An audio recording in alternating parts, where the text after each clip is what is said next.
So, what are you up to? Not much. You've been trying to get legend ranks at all? I got legend today finally. Man, Nice. it was rough. I lost like 3 druids in a row on my final game. Rough. And I finally got a non-druid for my final game, and then I won. What were you playing? Mix of patron, hunter, and aggro paladin. Classy. Real, Yeah, real classy choices there. yeah, man. You gotta get those wins. The aggro paladin is like getting really cancerous on ladder. It's such a weird deck because it honestly, like, it feels.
Hey guys, welcome to the One Nation of Gamers GEICO Qualifier number 3 finals.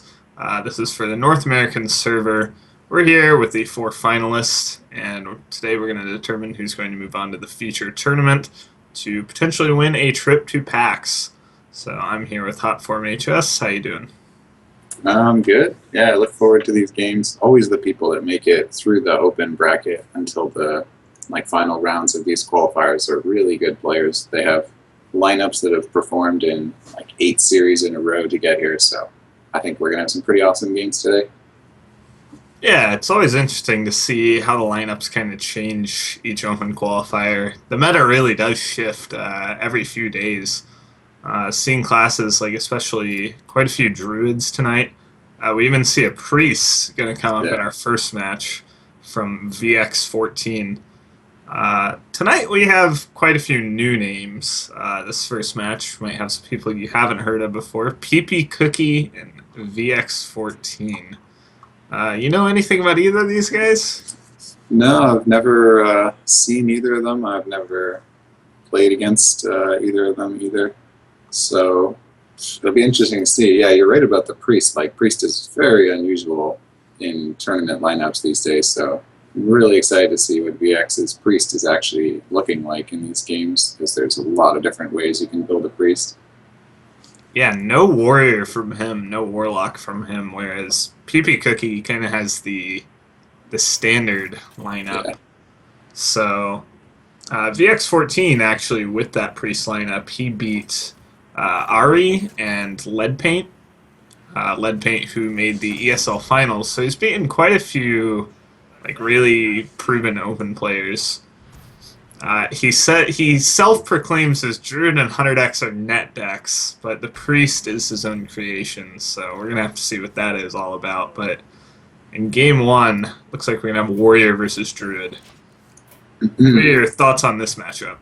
So, I mean, originally when Patron Warrior was first coming out, I gave a big advantage to the Warrior in this match, because if you get the early Patron, it just feels like the Druid can't really recover. But a lot of Druids have just started teching in so much weapon removal now that it feels like they have a much better chance in this match. And it's almost siding favorably towards the Druid in some cases, so it'll be interesting to see how it plays out. Yeah, I've definitely heard kind of mixed opinions on this, and it definitely kind of goes back to the list that they're running, where that weapon removal comes in really huge, and sometimes you can just get run over by patrons. Not an exciting start from the Druid is a big thing here. No wild growth, and or was there wild growth? I suppose there was a wild growth. We actually had a bit of a spectator issue. He coined out the wild growth into the shades, so wild growth but no innervate. Is that true? Yeah, I guess. Yeah, the coin has magically disappeared, so it was a coin of the wild growth. So his hand's actually not bad then. Yeah, but still a little bit of just kind of clunkiness. Doesn't have many minions to follow up this shade. And PB Cookie actually just had to go face with the Fiery War Axe. Pretty common that happens.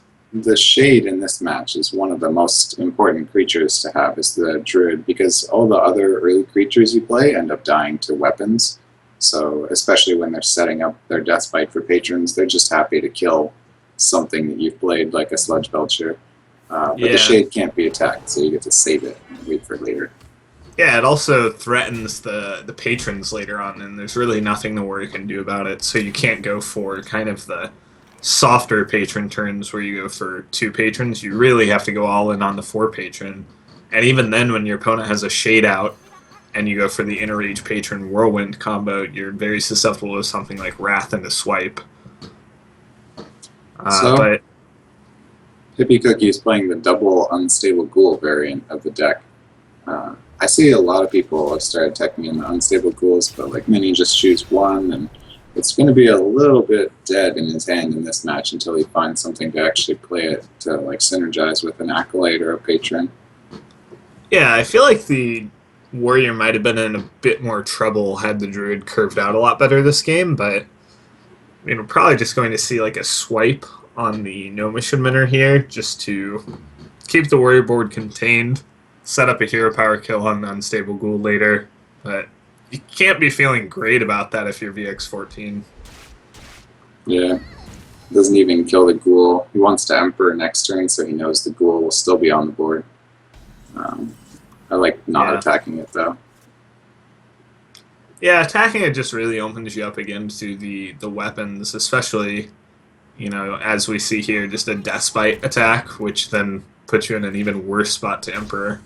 But Emperor is definitely one of the cards that if you had a bit of a slower start, it can kind of cheat you back into the game. It's going to get him 5 mana worth of utility here, and especially on the combo pieces, is really nice.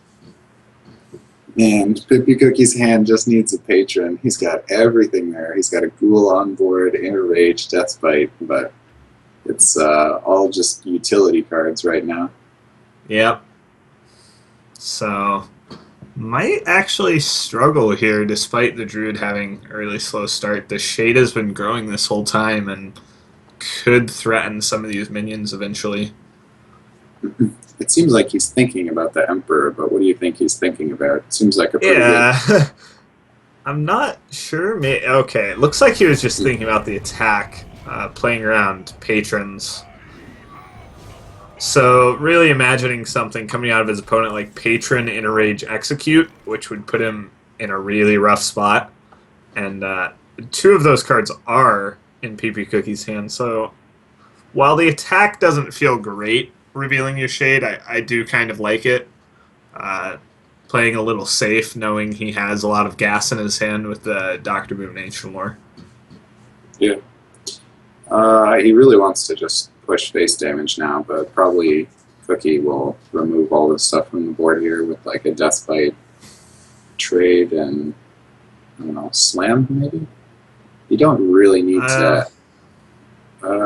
maybe you do need to Execute. Yeah, I think if you remove the board here, you actually have to Execute or Enrage, kind of pick your poison there. And it looks like he's going to go with Enrage and the Deathbite. Yeah, I kind of like that better. The Execute is really good in the Druid match because you want to like kill a large creature and gain tempo with it. Yeah, this is a really important decision from PP Cookie because with the Dr. Boom potentially coming out, just going to hit the board. The Deathbite plus Execute answers it perfectly and really keeps him in this game where otherwise, you know, he'd be really far behind with no way to deal with a 7/7. A Battle Rage would have been amazing this turn. Yeah. Battle Rage, one of those cards that really just kind of keeps you having enough stuff because you're basically answering all of the Druid threats inefficiently. Like last turn we saw, you know, Enrage have to be used along with the minions he's playing. All the minions the Patron deck plays are actually pretty weak. So really need to supplement them with cards like Execute and Slam. Yeah, for sure. So he played the Armor Smith over the Frothing here, and he could have curved it on the Frothing a little better and put up some damage, but...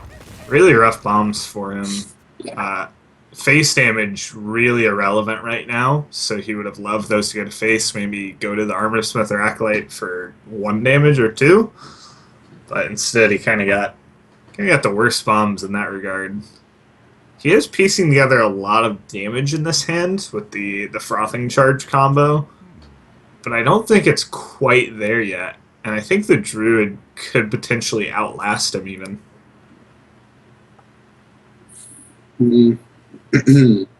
So, it's pretty off-curve this turn. Yeah, I guess you just Ancient Allure. 15 HP does not feel very comfortable, but you saw him use up the Deathbite and not get anything good with it, so you probably figure he doesn't have Patron in his hand at all, since that would have synergized with the bombs too. Yep. And I suppose it's just going to be Hero Power. I don't think Wild Growth really unlocks any great plays next turn, so probably just going to save that for the cycle. Warrior, what do you think the Warrior needs to pick up here? I don't think this deck runs Grommash, really. I think he might just play the Oh, yeah. all 3 of them, right? Maybe Yep. he plays the Acolyte instead of Frothing, but you got to do something here. Yeah, so the frothing would be how much damage here? Plus, 2, 4, 6, and then a whirlwind for 4, so 10 damage. So not too far off, but there's no real point in doing 10 damage against a deck with taunts and heals when it's not killing them that turn. yeah. Yeah, so you could do the second Acolyte here, and you get a ton of card draw out of it. Would you kill the Ancient Allure? No, you wouldn't kill the Ancient Allure if you did the second Acolyte. Oh, maybe he'll just play the Acolyte and the Ghoul and save the charge, but I wouldn't mind seeing the charge here. The thing is, it's a little late now. Like, at this point, you might think, okay, I've decided that's the better play, but the rope's burning. I won't have time to see the cards Yeah. that I draw and maybe do something with them, so it might not be worth it. Yeah, definitely a problem playing the patron deck, especially since people have talked about the rope actually kind of got shorter. Whether that happened recently or a while ago, people are now very aware of it. I think patron's the first deck in a long time where it actually matters very frequently. And just today, actually, in the Vulcan League, Orange missed lethal with patron due to the rope. So Really? very real problem. Uh, Kind of like that. I mean, it can be frustrating to lose to the animations, but it means that like you as the player need to be planning ahead more, right? And you're Yeah. rewarded where other players wouldn't be, just because you were thinking in advance and knew what your turns were. Yeah, it's an interesting way of kind of rewarding practice now because you really do have to be very comfortable with the patron deck to quickly sequence all of your plays.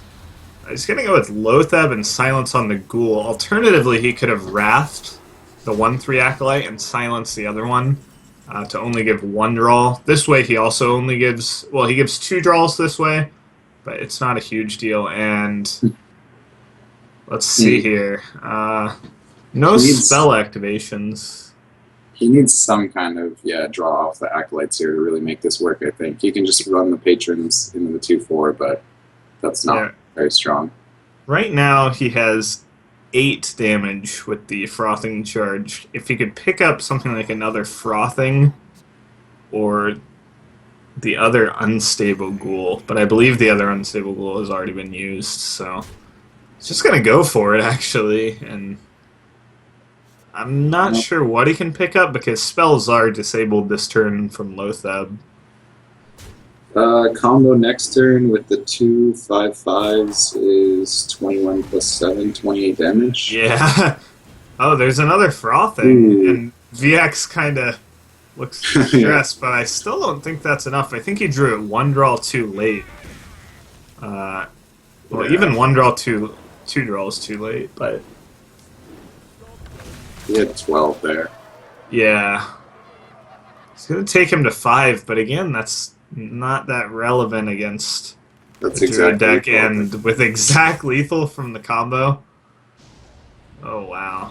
You have to feel like he could have killed Lotheb with his Frothing there. Maybe he figured he wouldn't have a way to win, but really wouldn't have much way to win. Yeah, I think his play was fine, but like we talked about that earlier turn, where he kind of thought about going for a play and then realized when the rope came, oh, maybe I don't even have enough time to see my draws, so he just paused. And I feel like that was a turn where if anything could have happened differently for the Warrior, that was it. yeah. Well, yeah, and then his school got silenced, right? So if he had charged it, he would have got all those extra card draws, and he could have picked up the stuff earlier to maybe set up the Death Bite. I'm not sure. It was still a tough spot for him, right? But it was possible. Hadn't seen a Keeper yet, hadn't seen a Wrath yet, so it was pretty ambitious to just play out the Ghoul and both Acolytes and hope he got a lot of draws off of them. Didn't end up working out too well for him, and the silence on the Ghoul for the face attack for 5 actually set up exact lethal, so it worked out quite a bit better than the Wrath silence on the Acolyte play. But the Patron deck got really close. Had there been a whirlwind drawn earlier or a second frothing, could have just seen a big lethal push come out as VX-14 actually got 15 damage off of just the relatively small minions in the early game in that game. Yeah. I mean, he didn't even have that great an opening, right? So to pick up, I don't know. If he had had the patron, if the warrior had had the Yeah, patron, the earlier, patron would have been huge that he had game. like a 6 patron combo. And Oh man. it's So interesting. this game's going to be the Demon Zoo Warlock, I would say, but there's Yeah. an Argent Squire, so maybe it's not very demon based. Saw Doctor Boom as well, and it's going to be what looks to be a mid range hunter from VX-14. Argent Squire normally means like a really aggressive Zoo Warlock. To include that as an extra one Yeah, drop. there was a Doctor Boom in the Mulligan though, so it's kind of an interesting list off the bat. Really surprised he didn't just play patron again, honestly. Now, maybe he was feeling like he couldn't do it, but patron is normally a really good matchup against Hunter, and VX is the one with the priest, right? So then that's also a very Yeah. good match. Maybe he wants to save patron for the anchor now, if he knows that he could take a game from these decks anyways. Yep, pretty pretty interesting choices. I mean, he will have to get a win with that patron deck no matter what. So at worst, he'll get an opportunity against Priest if he goes down 0-2. But goes with the Warlock for this match, and I would say, especially with kind of how slow this opener is, I would favor the Hunter. But the Argus could actually be quite good here. Yeah, definitely. Getting the egg buffed up against a Hunter with taunt is like one of your ways to go to win, I think. Yeah, especially if the secret ends up being freezing trap. Freezing an Argus is always something you're not too sad about. But it looks like he's going to go with Knife Juggler instead. I think I'd like to see the Argus this turn and start trading into that Haunted Creeper. Not even considering Houndmaster, but when you add that as kind of an added bonus, I guess he really wants to freezing trap the 1/1 this turn, though. So this makes sense. It does make sense. He has to know that that's going to be freezing, because imagine if that was like explosive or something else, and then he played all of his creatures and sacrificed the health on the egg into an explosive, so he had to be pretty confident. Yeah. I think it's an interesting read you can kind of make is my opponent is the type of person to play a priest deck. I think they would have the more mid-range hunter. True. Like I know a lot of people will kind of make that read against myself and against other players. Like when I'm bringing stuff like aggro hunter, it's much more likely my other decks are aggro as well. So for these control players, when they bring hunter, you can almost expect this very mid-rangey deck with freezing traps. And this play, I mean, despite not being, this set up an amazing board. So the juggles definitely went his way, I would say, by denying that Houndmaster. But the Hunter's going to have a hard time coming back. Might need something like Unleash the Hounds with that Knife Juggler. Yeah, I think you would really hope for Unleash is kind of one of the only ways here. Harrison's going to do absolutely nothing next turn. By the time you drop the high main, you'll probably be looking at close to lethal on the very next turn. Yeah, and now, I mean, he got the 2-target Argus, which is... can't ask for more. With a Divine Shield, no less. Yeah. So, I assume these are just going to hit the face with double Doomguard. Maybe he plays Void Caller, but definitely going to be a bit of a race scenario for the Warlock. And when you're sitting at 29 health, it's a race that the Hunter is not winning. Yeah. Well, yeah, I give him a lot of credit for making that play with the Knife Juggler on the previous turn when he could have Argus. That was like a turn that set the pace of the game, and he set it in his favor, knowing exactly what he was up against. Yep. He basically went for kind of a percentage play. He knew he'd get to freezing the Argent Squire most likely, and then he would most likely kill off the Haunted Creeper with a juggle. He had a 75% with the minion plays and the egg pop, so very smart play overall. So do you think you just Doomguard the face next turn? You have a chance not to throw away the other Doomguard, which I think would be an auto win. Sniping off the 1/1 kind of sucked. The Implosion top deck kind of changes things, because I would say your opponent doesn't have Unleash at this point. You take that out of his range since he didn't go for the Juggler Unleash last turn, and killing off the Juggler just really makes a lot of sense here. In fact, does this set up lethal? It does. So it's basically forcing something to happen from VX-14 this turn. And I don't think something's going to happen. In fact... Yeah, I think that's pretty much it. He can... Yeah, short of quick-shotting the 2/1, that's going to be game. Which would leave him alive with 1 HP left against a 29 HP opponent as a hunter. It's never a great position. Yeah. He will stay alive, I guess, this way with 1 HP. Because he gets to trade the 1/1 into the Argus, but... Yeah. Again, really not going to matter in the long run. Yep, just Doomguard. Assume that probably can't kill everything, and even if he does, just have to hit him one more time at some point.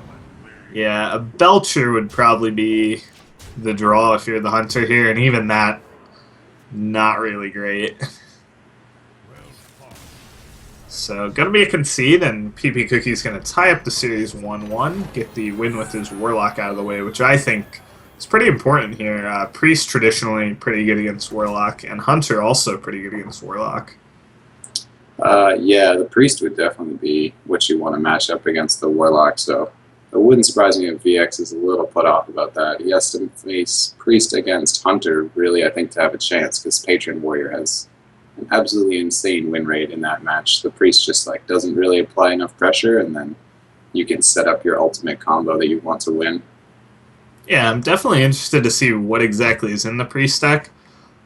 He said that he worked with his friend Razor on the Priest deck. Razor's had some very interesting Priest decks in the past, pretty obscure stuff. Played even Divine Spirit Interfire before. I've seen that deck on the ladder, some Deathlord shenanigans, but don't think we'll see that, probably. I think it'll be more standard. But really, could be anything. Traditionally does have a pretty mediocre win rate against Patron, but pretty good win rate against Hunters, so hopefully he can, win the luck of the draw and line it up against Hunter. But we'll have to see. You could tell that mid-range Hunter was built to be good against Warriors with the Harrison involved, right? But mid-range Hunter is pretty much the least successful Hunter, in my opinion, against the Patron Warrior. The more aggressive version of Hunter seems to punish it a little better. Yeah, it looks like a hybrid Hunter coming out from PP Cookie, though, with a Savannah and Arcane Golem in his opening hand. And I didn't see what deck VX chose, but... It's the Priest. Oh, so he did get the Priest in a Hunter matchup, so I gotta think that's going to be good for him, avoiding the Patron so far. Yeah. So this match, this is like a classic match almost that you don't get to see quite as much when Priest has been not as popular, but the people that play Priest understand what they need to do in this match and how they need to stop their opponent's board at kind of the turn 5 mark. You're looking to clear everything away, and then you just use the kind of Priest value cards to continue running the Hunter out of stuff. Yeah, the later it gets in the game for the Hunter, the worse you have to feel. One of the cards that really hoses them out is Shadow Madness to steal something like a Haunted Creeper or Mad Scientist. But it's a more slow hand from the Hunter, and he's thinking about whether he should coin Animal Companion or save the coin and try to curve out into some piloted shredders. While it's a slow hand from the Hunter, it's an even slower hand from the Priest, which I actually think favors the Hunter. Ooh. The worst Animal Companion. Never happy to see wow. that on an empty board. It's Shadowward Pain, actually. So now presented with an option. Before, I think he was just happy to draw a card, but now very likely to see a Shadowward Pain come out. Oh, I'm just going to draw a card, actually. So, understands that Leok is only really 2 damage pressure at this point, which isn't a huge deal. The Animal Companion off the top is pretty good, but he's going to go with the Guaranteed Glaive so you could play. Just make sure he gets rid of this Northshire Cleric. Yeah, he gets punished pretty hard for not using the Shadowward Pain there, because the turn, I guess he drew second Animal Companion, so he might have been able to kill it anyways, but the Cleric just refunded its own card, and he's behind on the board now. Yeah, it was definitely an interesting play. I guess he really puts a lot of faith into his AoE clears, like Light Bomb. Decides he's going to be able to stabilize later in the game, and 2 damage is fine. He is still fine on health, but like you said, he's lost the board, and now is kind of fighting to regain it. I think the Shredders, having double Shredder is like a really strong opening in this match for the Hunter, because it's 4 attack, and then it's tough to remove for the Priest. It's just like a good chunk of damage that you don't have a great way to deal with. Yeah. So could see something like an Owl come out this turn along with Animal Companion. You are really walking into Light Bomb with that play, as opposed to clearing off the Shredder. But when you're the aggressive deck, you do have to also weigh, can you beat that card anyway? And just if you just keep clearing the minions the Priest plays and you don't really put on too much pressure, you'll find yourself running out of damage. But I do think he could afford to Animal Companion and Hero Power this turn and just clear through the Belcher. But, okay, so he's going to go kind of a middle-of-the-road play. Yeah, I like that play a lot, actually. Yeah. So this doesn't overdevelop his board, and the Shredder Death Rattle protects him a little bit against an AoE clear. And he does actually get out the Light Bomb. He's so close there to being able to Shadow Madness the Shredder and steal it. He could do the Shrink in Shadow Madness, but the Shredder wouldn't have died to any of the creatures it could attack. Yeah, now he's going to get it this turn, though, which is pretty huge. Yeah, that is a really good value play just to steal back from the Hunter. Yeah, I think he really needed that to happen this turn as well. He's falling to that health total where the Hunter can just realistically burn you out. And he's not aware of PP Cookie playing Arcane Golems, but, I mean, when you find out, it's usually too late. Okay, so let's see. I think Lotheb's the best here because we can see that he has a lot of spells, but you might just want to play the biggest creature. Even Lotheb would just kind of die to that Vol'jin. Oh yeah, true. Lotheb lets you weave in the Hero Power. Savannah Highmane a little weaker to Shadow Word Death, but also the obviously most powerful minion in his hand. And I don't think there's any world in which we'll see Animal Companion or Arcane Golem here.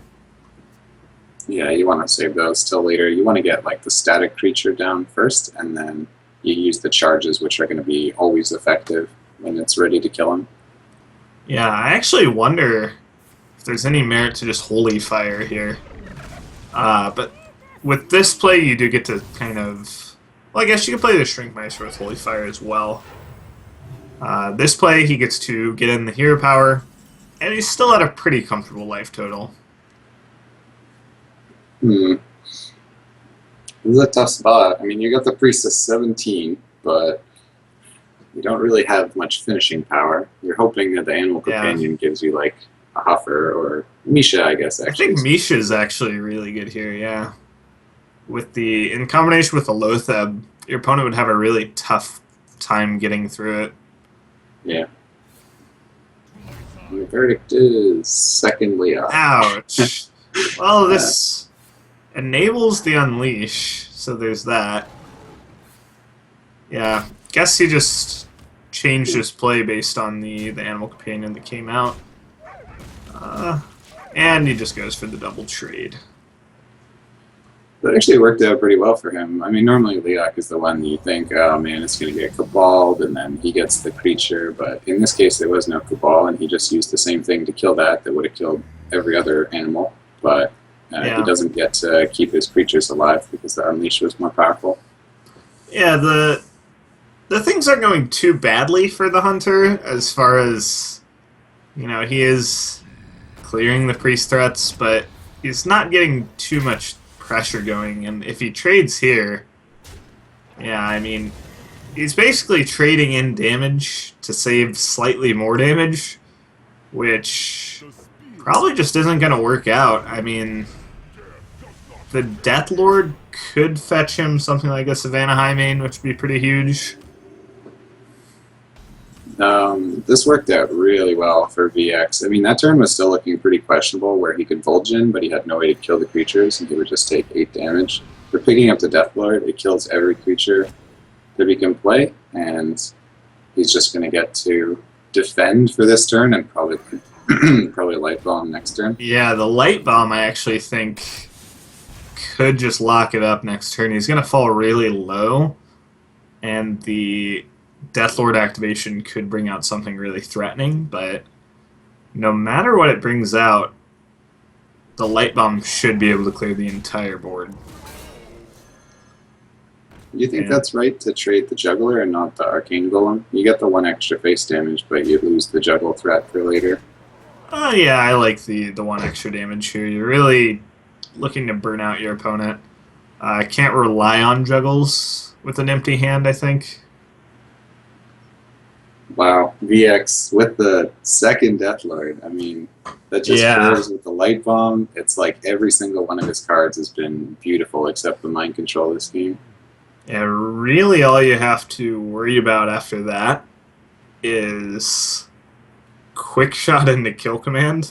Yeah, Quick Shot put up something. the taunt. He does have the option of Mind Controlling Arcane Golem to clear. But that doesn't leave you with a taunt on the board. So I think it's pretty much just less efficient overall. He might just heal, though. This plays better around a weapon top deck. Oh, and he does top deck a weapon, so works out really well for VX here. And now PP Cookie really has to draw out a lot of burn to win the game. This is never a great position as the Priest, though, because you just keep up with the hero power from the Hunter, and it's going to take you a while to kill him. So he you does think, not have much pressure. Eventually, maybe the Hunter gets some damage, and I'm only staying at 6 health each turn. Oh, 8 health. Yeah, I think you have to play. Yeah, Leopardome you definitely play. I was thinking if he were to draw something like Savannah Highmane, there might even be merit to not playing it. You know it's not... Oh, wow.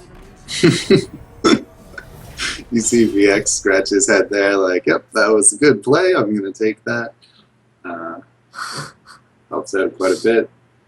Jeez. So I would love to see like some other healing from VX. Priests take a lot of face damage, and normally you need to pack in more than just like a single Holy Fire. So maybe second Holy Fire or a heal bot I hope for. Could see like Light of the Naru, but I don't think this deck is actually running Akanai Soul Priest, so I guess that's not in there. And, oh, yeah. So the Leopardome was actually really important because now, especially with that Kill Command draw, PP Cookie's on a Beast draw to win the game unless there's more healing to come out for VX here. A Beast draw or any other spell like second kill. He played one Kill Command, so it's a Quick Shot, I guess. Yeah, Quick Shot or Beast to win the game, and so I think PP's probably a slight underdog here. And he gets it. Oh, that doesn't count. That doesn't do it. Oh, no. He's 1 mana and 1 damage off. Wow. Well. That. Can so now you have to, you have to make a bad play, but he's just going to concede. Yeah. And VX narrowly avoids defeat. I mean, it was good to see the priest win, but you have to feel a little bad for Pibby Cookie. He played that really well, and then it just came down to like a Yeah. single point of damage or a single point of mana would have won him the It game in was either direction. it's pretty interesting. He actually held back on the Glaivezuka the first turn, but then played it the next turn and got Harrison off the top. So Yeah. you could tell he was aware of the possibility, and then he decided, he won't have Harrison, and then he top decked it. So Okay. little unlucky, but Did we see BX's Hunter? He played the mid-range Hunter too, right? yeah, he has we saw Freezing Trap, Houndmaster, just pretty general mid-rangey cards. Didn't see any one-drops, but it looks like he has Web Spinners. So I'm not as familiar with this version against Patron. That's a really good hand for the Patron, I know that much, but what do you think about this exact kind of matchup and how the different archetypes match up? Okay, so, well, I play a slightly different patron list without the unstable ghouls, and I use shield block, but I find that the patron does really well in this match. You just have to, like, defend, and then once you can get 3 to 4 patrons on the board, there's no way the hunter can clear them efficiently, and basically they just try to punish you with Unleash the Hounds and go face and hope that they can kill you in time, which most of the time doesn't work, because you have armor smiths and things to get you a lot of health back in a tough situation. I think the Unstable Ghoul might even make it a little better for the warrior here, being able to like stall an attack some turn. But then the mid-range hunter doesn't play a lot of small creatures, so it might not kill anything. Yeah, the warrior definitely has a really nice hand to defend here, but the double battle rage not the greatest draw. Even if it's enabled, it's not really what you want against Hunter, because you're basically just spending some of your mana to cycle to get to the actual good cards. And I think it's actually interesting here he goes for Animal Companion over Mukla. I feel like Mukla doesn't really get much better than just on turn 3, Yep. but we'll see. It's obviously going to have to come out later in this game then. Yeah, I agree completely. I mean, maybe he was looking for a Huffer to just try to guarantee. But like Misha is pretty much the best animal he could have got, and Mukla is still superior to that. Yep. So, like, because the one thing I'm thinking of is he's probably aware that Slam or Execute clears it, but Slam or Execute also clears, any of the animal companions. And he's going to curve out with Shredder, Loatheb, and Mukla really kind of gets worse the later in the game you go, because you can't assure that your opponent will have an empty board. Yeah, and the banana. So Mukla is kind of an unusual creature. Basically, it's a 5/5 for 3 mana, which is way above the normal stat value, but it's giving your opponent 2 mana worth of value in their hand to spend later. But it does mean that it's much faster than what your opponent's doing, because until you get that mana to actually use the bananas that you wouldn't have otherwise played something else, it's not really gaining you anything, and the opponent got a 5/5 creature. So Yeah. One thing that's kind of interesting to note is Mukla is also not in his deck. He got it from Web Spinner.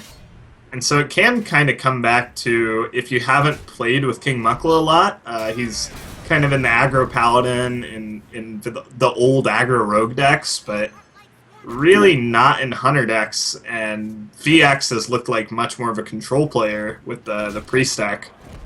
So maybe it's just not as familiar with how to play with King Mukla.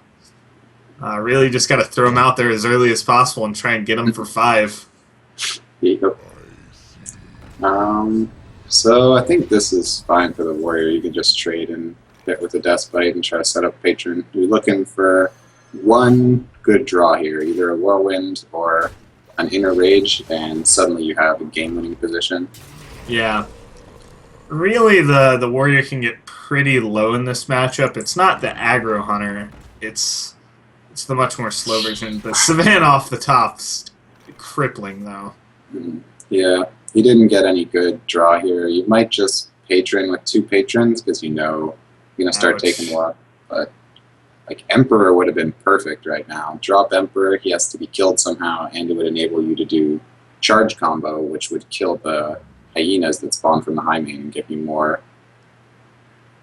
Oof. This What? feels bad. I guess get a battle rage off of it. Oh, Which is, ouch. oh man. Yeah, I wonder what the plan is really. Like, what cards do you want to even see here? Taking at least 5 next turn, or at least 4, I suppose. As the Warsong Commander is very likely to be removed. And, Yeah. well, Mukla's not bad here. I think the Mucklo bananas start to become pretty relevant later with the patrons being able to like save a patron Yeah. from death, but just he's at Well, 13, so max base yeah, damage. you'd be more scared if your opponent had something like an Emperor to give them a lot more mana flexibility. But knowing that none of the cards have been reduced in mana really just lets you feel free to Mukla here. I mean, I don't think freezing trap's a bad choice here either. He gets to curve with the web spinner, and then he knows that there's another Warsong commander. There's no way you would play Yeah. a naked Warsong without a second one in your hand. Well, it is. He is 1 turn off of the patron combo. I think if we were going into turn 8, we'd be a lot more likely to see the freezing trap. But playing the Mukla really just sets up the lethal push, and PB Cookie actually doesn't have a way to deal with that. Uh, It, he could slam he's the going hyena. for Doomsayer, I think. Yeah, at least that's what it looked like. He's dead And now unless he draws execute. I think he's just dead no matter what, right? Is he? Yeah, I guess. Yeah. So that's going to actually do it. VX14 going to pick up the series 3-1, move on to the finals. 1 match off joining us for the feature tournament Yeah. later in July, I believe. So, pretty dominant performance from him, really. Didn't have much trouble winning with any of his decks. Dropped 1 game to Zoo. Kind of just got zooed. But none of the decks really looked that bad. Brought some interesting decks and was able to beat the more standard lineup. So, of course, if you guys go to geico.on.gg, which you can see the link there down at the bottom of the screen, you can register. There's the EU Open tomorrow as well, but if you register on the Geico site, you have a chance to win an official PC.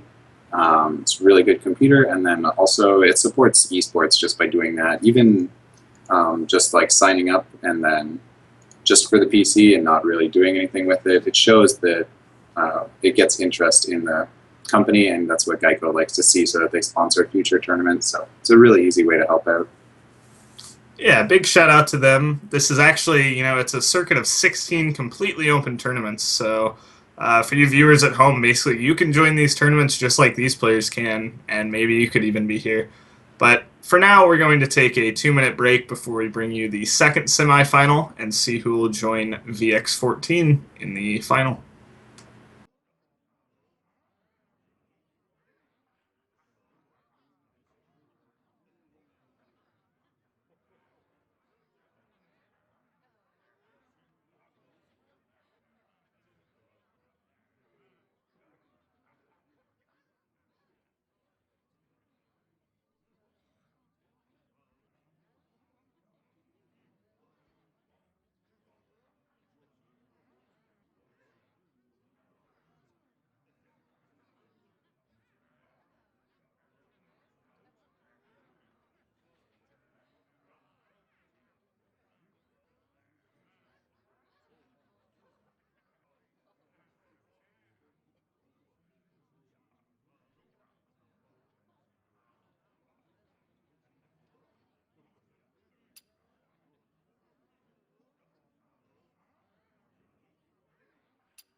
Uh,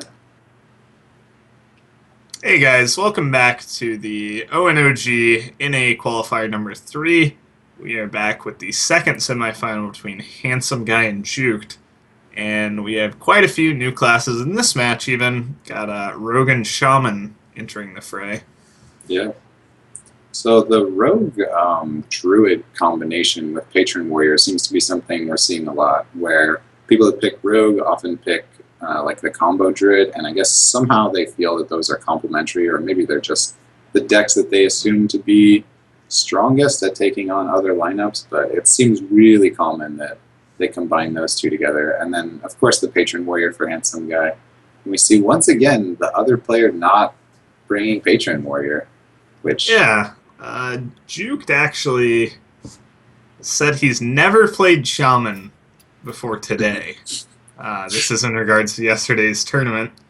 And he disenchanted a bunch of stuff to get Alakir. Also, double Ancient of Wars. So, just kind of crafted some decks on a whim. He went with Hawkeye's lineup, who recently got top 8 at DreamHack Summer.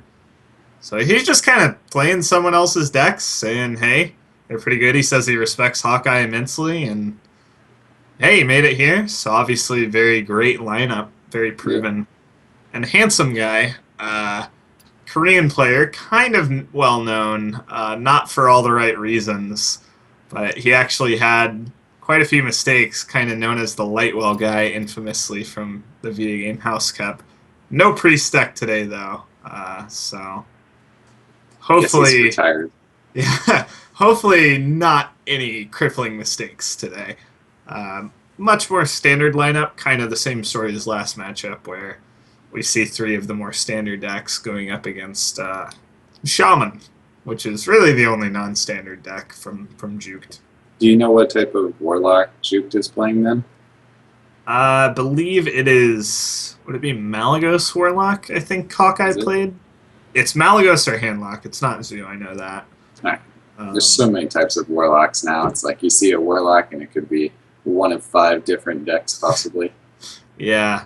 There's so many variations of that deck, really. I mean, Life Tap just really enables tons of different stuff to happen with that deck. Yeah. I mean, Handlock is a pretty crazy deck, actually. It's just a bunch of decent cards thrown together.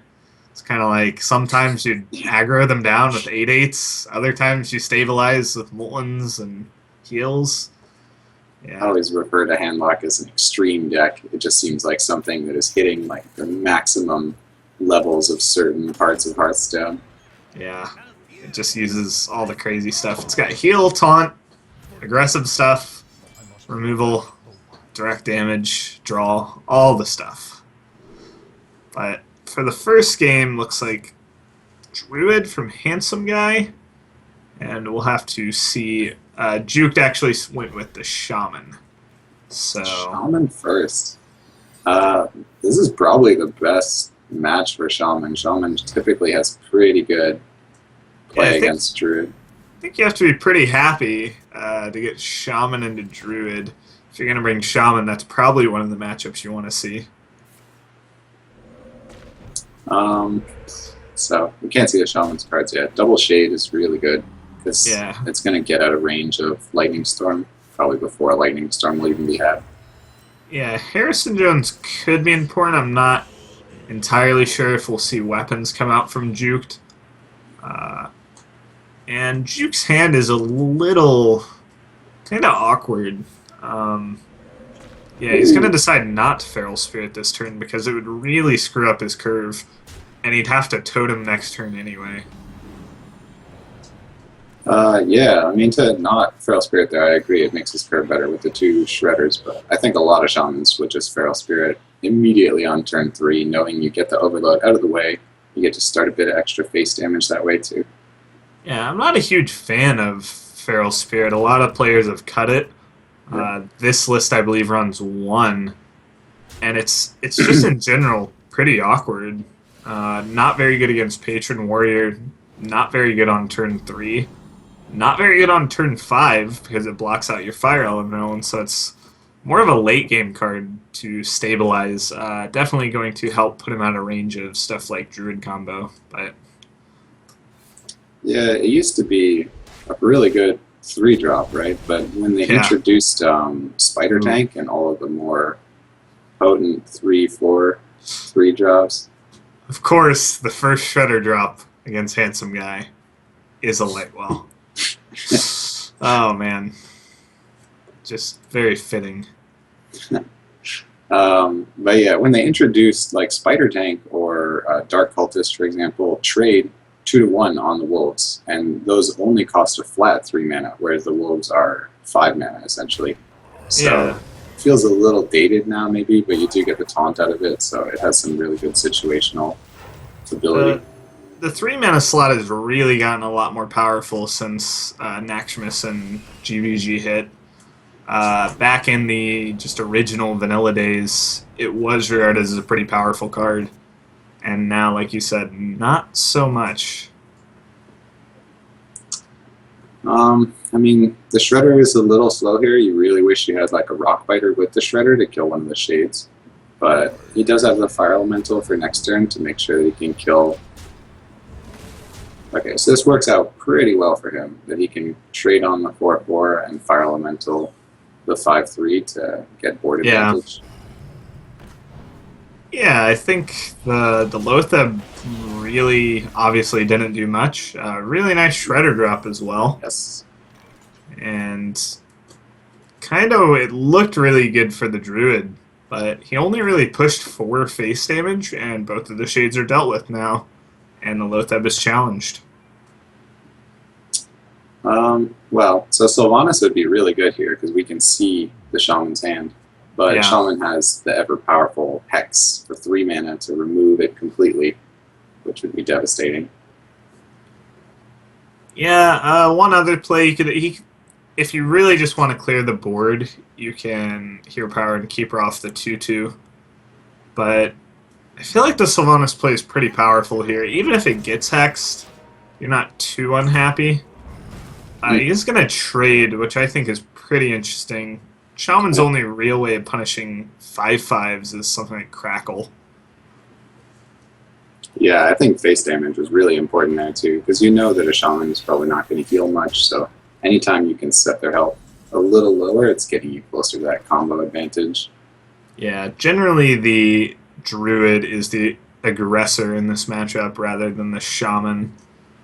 That can change depending on the list, but with this Shaman list, we can obviously see it's just full of taunt in the hand, so just looking to stabilize later rather than push with crazy stuff like Wind Fury, Rockbiter combos.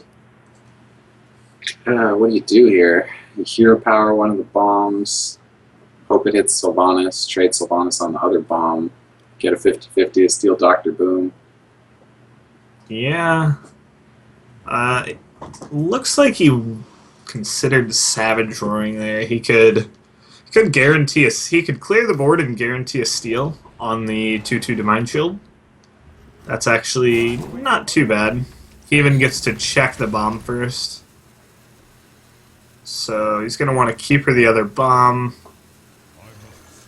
And I believe he should just trade into this 7/7 no matter what. Yeah, the bomb didn't even... yeah, let him. Nice spectator bug going on right now. So we have a little bit of a bug. But we can still see everything that's going on. There is a Keeper of the Grove that's kind of hidden right now. Druid is one of those classes that seems to have the most bugs involved with the spectator mode. It's a very common problem at the moment, so we're kind of used to it at this point. We'll just try to keep track of the board. There's a Mana Tide kind of tucked away there. Oh, you got a Mana Tide. Nice. That sets him up beautifully then. Yeah, there's no actual response.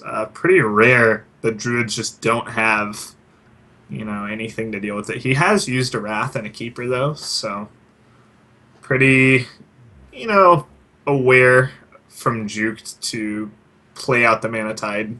Say, you only have really 3 more responses in your deck to it. Probably won't have them, and he doesn't. So really not a great way to get through the wolves. Both of his minions have 2 power. Those wolves are 4/3s right now from the Flame Tongue, so you really don't like giving the shaman any card draw either, just because shamans normally struggle on card draw, so that's like their main disadvantage is being overcome.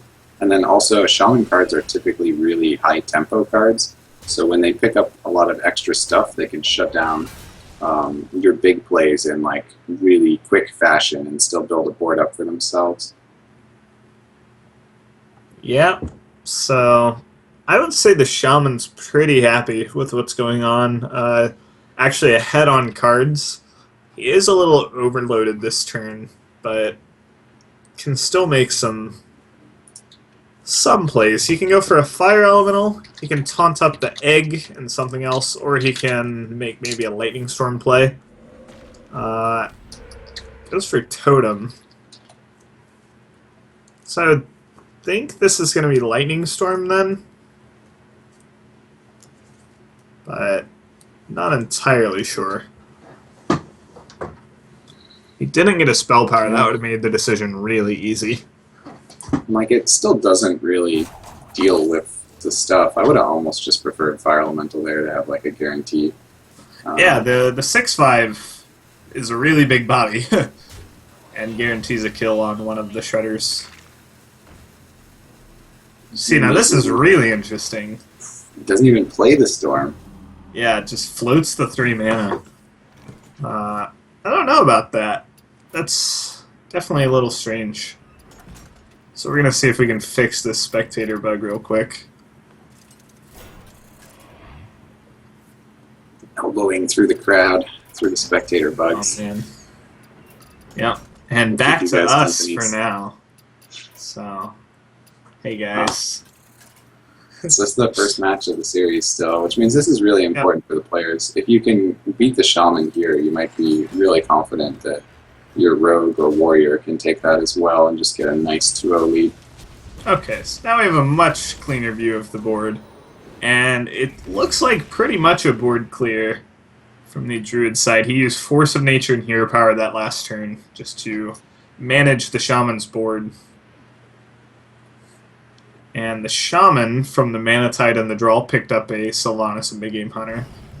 BGH not going to do much here. Sylvanas could come in handy later. And no fear of the Big Game Hunter from Juked here. Well, yeah, he would get punished really hard. Yeah. BGH on that. Yeah, Handsome Guy actually has chances to draw it as well. Wait, so why didn't he play Sylvanas with Argus? Not sure. We have seen one Keeper of the Grove come out. And funnily enough, we have the old druid pick one bug once again. I think we'll have to make sure we ban druids from all our. What would you go with there, Hot Form? Would you draw 2 or would you heal 5? I don't even remember how much health he has. We'd probably draw 2 cards. Yeah, I'd probably draw the 2 cards. So again, I'm going to try and get that fixed real quick, guys. He played that first Savage Roar really early, right? So he can get punished by his other Savage Roar being buried, and then he might just not ever make it to a combo. Yeah, it's going to be a really grindy game at this point. So stuff like Azure Drake and the Ancient Lore are good here, but he's almost just going to need more. I think he's just going to taunt up here, play defensively. Boy, if he got spell power with that Lightning Storm, there'd be a lot of damage spread out. Oh, baby. Or imagine Azure Drake and the spell power totem. Suddenly you're killing the Ancient of War with the Lightning Storm as well. Yeah. There is a chance he won't roll a totem, but it's pretty likely we'd see it. I still think it was really bold of him to just taunt up the fire elemental. Yeah. Wow, there's a lot of options. Like, Shaman gets really complicated at these points. You can see he has many different ways to involve numbers in the board by Defender of Argusing certain creatures with Rockbiter, and there's just a lot of different ways to potentially clear off what's there. So it's really complicated for the Shaman player to make the best trade possible. Yeah, I think he goes with the most powerful play, I would say here, which is spending all of your mana, storming your opponent's board, clearing up everything, actually, he decides to. And you could top it off with an Argus, but it looks like he actually decided not to, which is a little surprising. So, handsome guy gonna dig for Big Game Hunter again, and of course, give us the Spectator Bug again. Oh my god. So, not exactly sure why this is happening. I haven't seen this one before, but I haven't seen it that common. Like, it's literally every single choice the Druid three times in a row, yeah. Man, this is just more reason for me to hate Druid. I hate it as a player, now I get to hate it as a caster. Esports. Esports, indeed. But at least the game runs smoothly. Like, the players aren't affected at all. It's just they're still playing. And Dark Iron off the top is going to let the Shaman BGH, and this is a huge board, and he's pushing a lot of damage. I really would have loved to see the Argus last turn. If he had Argus the Nerubian last turn, it would have survived that trade there, and it would have gotten healed by the healing totem. So it would actually be a 5-2 with taunt still. Yeah. He's been very patient, I would say, with his cards this game. He held back on the Lightning Storm that one turn. He's just very willing to float mana, which is something you don't see a lot of players do. It's generally a lot of players will just go for the most tempo plays they can.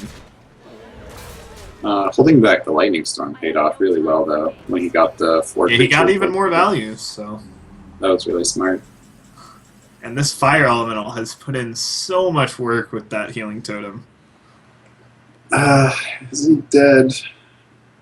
Can swipe the Fire Elemental. Takes 11. He's just going to concede. I think he realizes he can play defensively and kind of run around for a bit, but there's no real way you actually win that game as the Druid there. So, of course, that means the Druid will play again, and both players have a Druid, so I'm sure we'll get to see on Spectator Bug involved in more matches. God. It was nice to see the Shaman take a game, though. I mean, so Shaman just kicked butt there and takes the first match of the series. Yeah, Shaman, I think a lot of players kind of underestimate because you can look at it and say, doesn't have a great Hunter matchup, doesn't have a great Patron matchup. Those are two very popular decks. Why would you play it? But also very frequently it's going to line up into something like Druid, which is a good matchup that a lot of people kind of don't think about. So Shaman really showing its merit. It got a good matchup and it really knocked it out of the park. So what do you think he picks next? I would probably pick the Druid next and just hope that I can take a game from like the other, because it seems like Warlock is going to be well matched against the harder decks here, the Rogue or the Warrior. But the Druid, you need to make sure you're getting out of the way so you don't get stuck with it at the end against, say, the Rogue. Yeah. Of course, I'm of the thought that you can pretty much go with whatever you want. Explain that to me, Jockey. You said that the other day, and I don't understand that. Well, there's math behind it. I can't really go into it, but for this matchup, we're going to have just what we wanted. Druid versus Druid. Oh, boy. I'm sure the production guy is thrilled. Okay, no, talk to me, Jockey. Talk to me. How is it that you believe that the pick doesn't... When it's one deck left, then obviously it's not a huge deal, right? Because you just have to play whatever you have against that deck. Wait, why is there a rope? What is going on? Druid versus Druid breaking the game. Okay, so as far as the math, basically, as long as you pick randomly, your opponent cannot exploit your pick order in any way. You'll have the exact same chance to win the game, to win the match rather, every time. So I just random it. So you just flip a coin. But what if I got a random.org. But let's say that your opponent is not someone that's flipping a coin, and you want to make a prediction then, right? Okay. So doesn't it make a huge... like, this is a great example, I think, where if he leaves Druid, and Druid is his anchor, and he gets to just Druid left, and say he picks Warrior, and Warrior loses one, and then it wins one, and Druid is left against like Warlock and Rogue, he lost the chance to have Druid play in the mirror match, which would be more favorable, so it might be he loses the series because of that. Yeah, but also he could just play that other deck. That's just like how I justify it. Is, I mean, it's all chance. You can get into some mind games. I don't know. I think it's pretty funny hearing people like sometimes the casters would talk about my games and be like saying I outpicked my opponent so hard. I'm like, yeah, I just rolled a die. Like, so, oh wow, some terrible shredder drops. In an otherwise pretty mirrored game. Yeah, he's even gonna go with Lotheb into Lotheb. They both wild growth once. Yeah.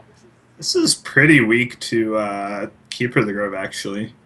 Because you could run these sheep into your opponent's Lotheb and Keeper it, leave yourself with a 5-3 and a 2-4. Really goes well into your opponent's Emperor turn. So you probably just trade here, but I think the Azure Drake might even be preferable to Sylvanas. You have the Wrath and you get the card draw out of it. Since it's on an empty board, you can just guarantee that the only real way it'll be removed is a swipe, which would also kill Sylvanas. Well, you could go... If you go Sylvanas this turn and you want to Azure Drake next turn, it curves out a lot better. True. But if you want to Ancient Lore next turn, it really doesn't matter. But I think I like Sylvanas because it's the most powerful play and sort of challenges some stuff. I mean, just Emperoring really doesn't carry much risk for Juked here. See, the Sylvanas here didn't do a lot to me. If he plays Emperor, Sylvanas ends up trading. Now he gets to drop the Ancient of Lore, right, by trading. Right. And otherwise he would have played the Wrath with the Drake. Maybe but playing the Wrath with the Drake's actually pretty weak here. Yeah. He wouldn't really be able to develop much. So I think the Sylvanas, it wasn't a very value Sylvanas. It was more of just I want a 5/5 to challenge whatever you play. And with Emperor coming out, I think it mattered a lot. And I actually really like this face attack, though. This is a matchup where face damage does matter a lot. And Sylvanas is a card that forces your opponent to be the one to do the trading. Yeah, I agree. I like that face attack a lot. He also has combo in his hand already that he picked up from the Ancient Allure, so in one more turn he's looking for the finisher. He wants to have just as much damage as he can ready to go. Yep, so we should be getting back in the game, yep. And, so yeah, now Juked is really put into the defensive position because of that attack. Basically, he's going to be needing to remove these 5/5s. He won't be developing a very strong board position unless he chooses to just kind of ignore this Ancient Lore and maybe play 2 minions, which looks like what he's going to do. And so in response, I like this back as well. You really hate to use very responsive stuff. You would hate to go Swipe Keeper there. You don't develop anything meaningful. You really just want to look to play your minions and hope your opponent has basically just a bad turn. And the moment they have that bad turn, you seize back the initiative. Yeah, and the Druid mirror match, it's a lot about each turn has to be kind of a meaningful turn, because if you miss a moment, there's not a big way to recover the board later. So as soon as one turn does not go your way, it's very easy for the other guy to just run over you. Yep. So now Handsome Guy basically has to kind of think, how do I... The 4/6 is pretty awkward. It forces something to happen here to get through it along with the 5/5 attack. And he has to think, how do I remove his stuff while developing my own, the best board presence I can? And in fact, he's just going to develop and just not attack. I like that play a lot. It does look like it's going to get punished pretty hard by the Keeper making the trade on the Druid of the Claw with the 4 damage, but otherwise that board just looks like 2 sets of 4 damage into a 6. There's not a good way to pick up that. Oh, and this is even better for him, actually. He gets to kill the Ancient of Lore as well with the Shredder. getting some face damage in with the Druid of the Claw at the same time. Yeah, this really worked out. The kind of the Emperor, not really coming in too big, I guess. Bought him an extra hero power, but definitely Swipe and Keeper holding on to them for a while opened up really nice plays there. So both players playing pretty well. I would venture to say they have experience with the Druid Mirror. Yeah. If they had made some of those weaker plays, this game could just be over. So aside from comboing, I don't think there's any way to clear the entire board for Handsome Guy this turn. I don't really think he wants to combo this either, so he might just take the risk and say Juked only has 3 cards. He probably has a chance to not have the full combo yet, so maybe I make a really greedy play this turn, play like the Drake and... Looks like he's going to go with that combo, which would turn this into a very grindy game, neither player really holding the combo from then on out. I think this works. This works to Juke's advantage a lot, because he has the Ancient Allure in his hand to draw. He's going to be able to really get through his deck a lot more, and hopefully be able to win this grindy game. Now, Dr. Boom, he's actually going to go with it. And yeah, it's going to get punished by this Big Game Hunter. We saw Juke almost just disrespect the Big Game Hunter in the last game, so maybe he's a very risk-seeking player. Likes to go with the they probably don't have it school of thought. But in this case, Handsome Guy does have it. So Ancient Allure could have worked out better for him. I don't mind the Dr. Boom here, even though it gets BGH, just because he gets to threaten the Shade a lot with the bombs. And if you can take care of the Shade, you know your opponent's reacting to your turn. Might not be so bad. Yeah. Yeah, so the Shade will go down. But now Handsome Guy kind of has the board again. And then it looks like next turn Handsome Guy will play Dr. Boom, I think, and it'll get BGH. So just an entire game of back and forth grindy Druid. Like, it's really rare to see this type of mirror match in a Druid. Most of the time, one person gets an advantage and the game's over. But yeah, both of them had basically the exact same opener, Wild Growth into Shredder into Lothab. And they're both threatening each other so much, and they both took very, not defensive lines, but just kind of like lines that developed their board and threatened, and there was a lot of minion trading. And the turn that Handsome Guy used that combo to clear basically committed him to a long game. So I like this play a lot. I think he did this mostly because if he had hero powered and played Dr. Boom, he would be dead to combo. And that actually works to his advantage that he doesn't play Dr. Boom, so he gets to develop a board first, and now he's going to have like the momentum on his side. But he might just play Dr. Boom this turn now, and then I don't know. It's really tough to make that read when you're in that position of like, does he have the damage to kill me, or how greedy should I be? And once you started playing safe, you don't really want to go back on that and say, okay, well now I'll just assume he doesn't have it, even though I was thinking he might have it before. I'll change my mind because he should have done it differently then, and puts you in these really tricky spots. One of the most interesting things about this type of game is it really brings into account a player's skill that's very rarely tested, which is how do you, like, basically, Juked has been holding on to Big Game Hunter and Sylvanas for a very long time now. Handsome Guy's been holding on to Keeper for a very long time now, and both players are kind of trying to think, what possibly could that card be? What could that card be? What's my opponent's range? And like you talked about, the combo pieces, do you think they have them? Do you think they have more draw? Is one of those just a dead card, like an Innervate? And you really have to weigh all of those options going into what you think the best play is. And so, like, basically, since Jukes has been holding on to some cards for so long, Handsome Guy's very hesitant to play this Dr. Boom. He's going to avoid it for as long as possible just to not get tempoed out by a Big Game Hunter. Yeah. I like that too. That he's playing it really smart to do that, right? Because the big game hunter is in hand, and he's just saying, okay, there hasn't been much stuff here that has been very threatening. So he's got to have some tech choices in his hand. He's got to have some cards that will punish me on certain plays, and I don't want to take that risk. Yeah, it's especially not just a needlessly defensive play. It actually makes a lot of sense in the context of that Jukes has been holding a card. Is it a combo piece? Is it Big Game Hunter? Is it Innervate? It's usually one of those three. That's basically your opponent's range.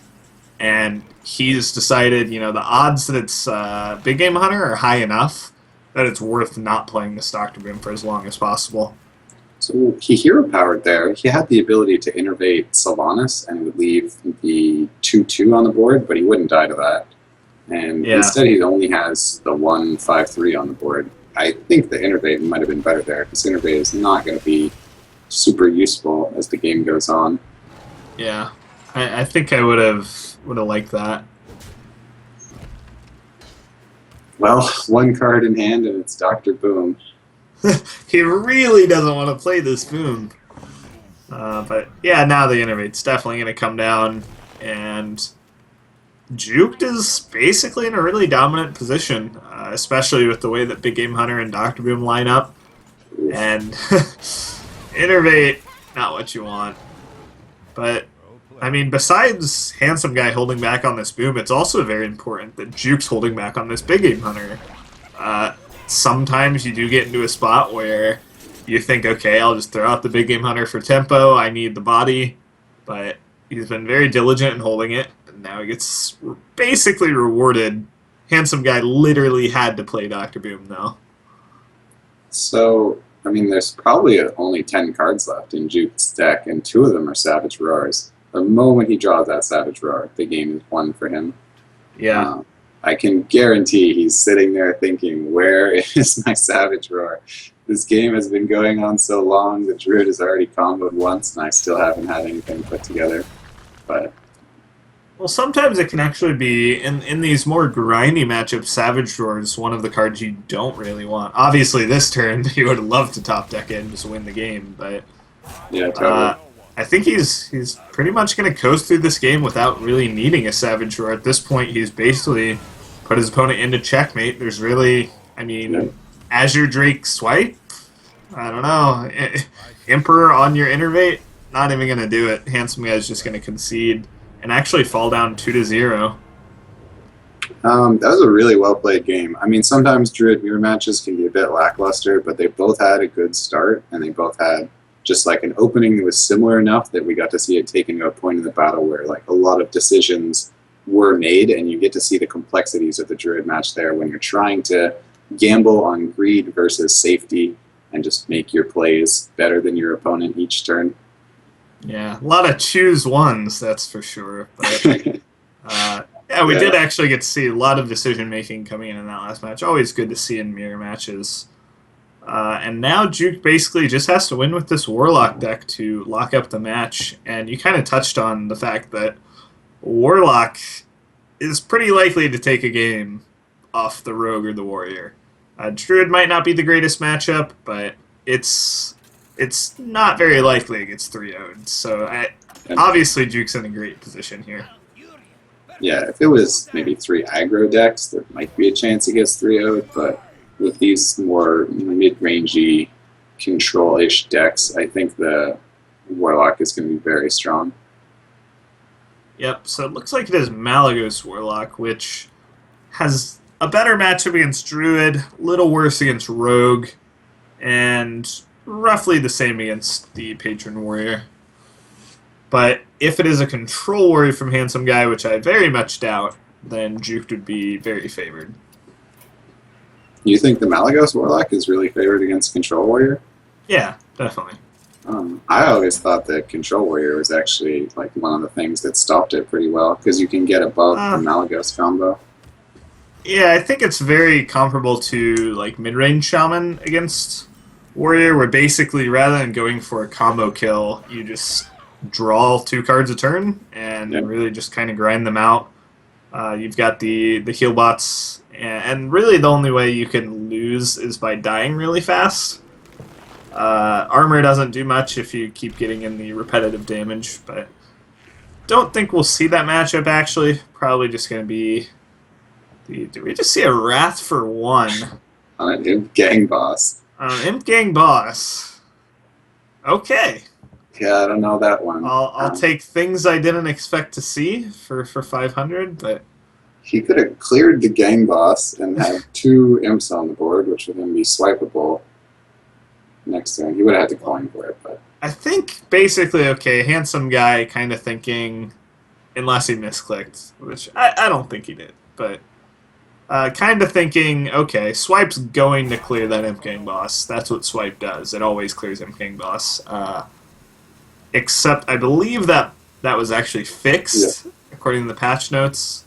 So, 1 Imp would survive. And the main thing is that this Defender of Argus is going to be really punishing. He's actually going to choose Wrath twice. I mean, maybe... I guess he just doesn't value Wrath in this match, so he's thinking, I want the card draw instead to find something specific, but I think killing a Shredder is good for next turn. No Argus from Juke just decides he wants card draw more. I think I definitely would have gone for the Argus, because against the Druid, you're really just looking to control the board really hard. Yeah, I agree. Like here, you'd have a 3-4 and a 2-3 lining up against the Shredder. So you'd be able to clear the 1-3, push some extra damage. Yeah, it's definitely interesting. I totally agree with playing the Argus there. Just even having the body of the Argus on the board, giving you a second creature able to attack, because Druids are going to play like one thing each turn. Yeah, the main thing is just the way you really lose to Druid is getting aggroed down. So if you lock down the board, they can't really push much face damage on you. Whereas when you life tap, you're not only taking damage from the life tap, but you're also not developing the board as much as you could. Argus is a really good play here. I was leaning towards Emperor myself, just because when you can get the mana... Yeah, this Emperor would be nuts. Just the cards in his hand that it would hit. Really good. Yeah. This is like a decent play. He gets to trade on the Druid's Claw well, and he's really only vulnerable to the swipe or like Druid taking face damage, which will at least slow him down a lot. He's not even really vulnerable to swipe, it just does some good work on the board.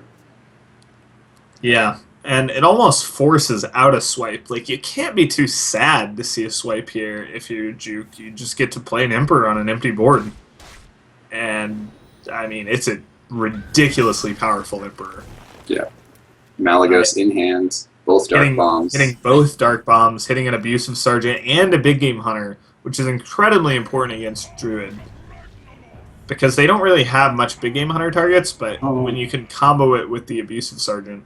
Yeah, I thought he was going to play the Abusive for a second. Yeah, I think he just grabbed the wrong card. He was so excited.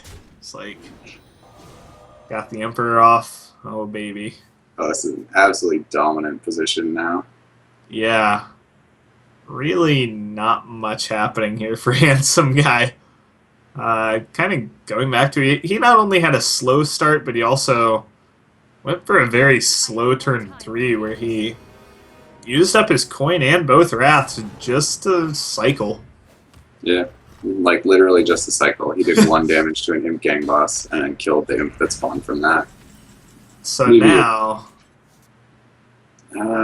well, Silence showing up right on time. You can kill off the Sylvanas using just the cards in your hand, and play an Azure Drake, and set up lethal next turn with the Malagos. Double Dark Bomb for 7 mana only. And get another ticket Emperor. Like, there's no way. How can you lose? Like, you just... Yeah. Wow. Ridiculously dominant game from Juke. I mean, the draws were definitely there for him. And Handsome Guy's just going to concede. Not even... Yeah, just nothing happening. Absolutely no way he was going to recover from that. So Handsome Guy goes down 0-3. I had to feel like maybe a little bit of tilt in the last game there for Handsome Guy. But I'm not sure it would have mattered. Like, even if he made a better turn. He played Druid every game in a row, right? He only stuck with Druid. Yeah, that's true. Yeah, I really do think when you're down 0-2, you probably should just switch for your mindset, but because it really doesn't matter what you play. Um, and so that's going to do it. That's our second finalist. It's going to be Juked. But up next, we'll have the third place match between VX14 and Handsome Guy. And these tournaments are all open tournaments. So if you guys want to register, there's actually a European Open happening tomorrow. You can go to liquidheart.com to register for that. And also you can head over to geico.onog.gg to enter a sweepstakes to win an official TSM PC. But for now, we're going to head to a break, guys. We'll be right back with the third place match.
And we're back.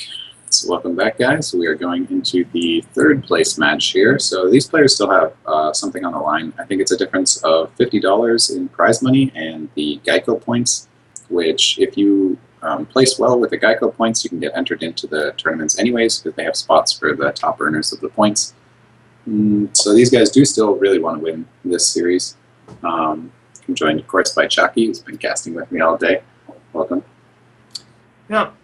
This match, you know, might not have a lot of value to, you at first glance, but those GEICO points, like you said, the top two GEICO points earners in both regions actually just get a direct seed to the finals at PAX Prime. So definitely a lot on the line. Also, little chunk of change, $50 for the winner of this game. PP Cookie and Handsome Guy also just really looking to kind of show themselves off. They don't get that much time in the limelight. Handsome Guy's qualified for a bit of stuff before, but whenever you qualify for streamed events, you really do want to just do your best no matter what. Even if you lose, third place still something to be proud of. Well, yeah, I mean, it's tough because you get here and you feel like, oh, I lost, right? But you've had to win so many to get here. You should still really be proud of any progress you made because thousands of players have fallen by this time. Yep, these are giant open tournaments. Hundreds of players compete. So top 4 does get you those GEICO points, does get you some World Championship points as well. So they definitely have something to show for their hard work and effort.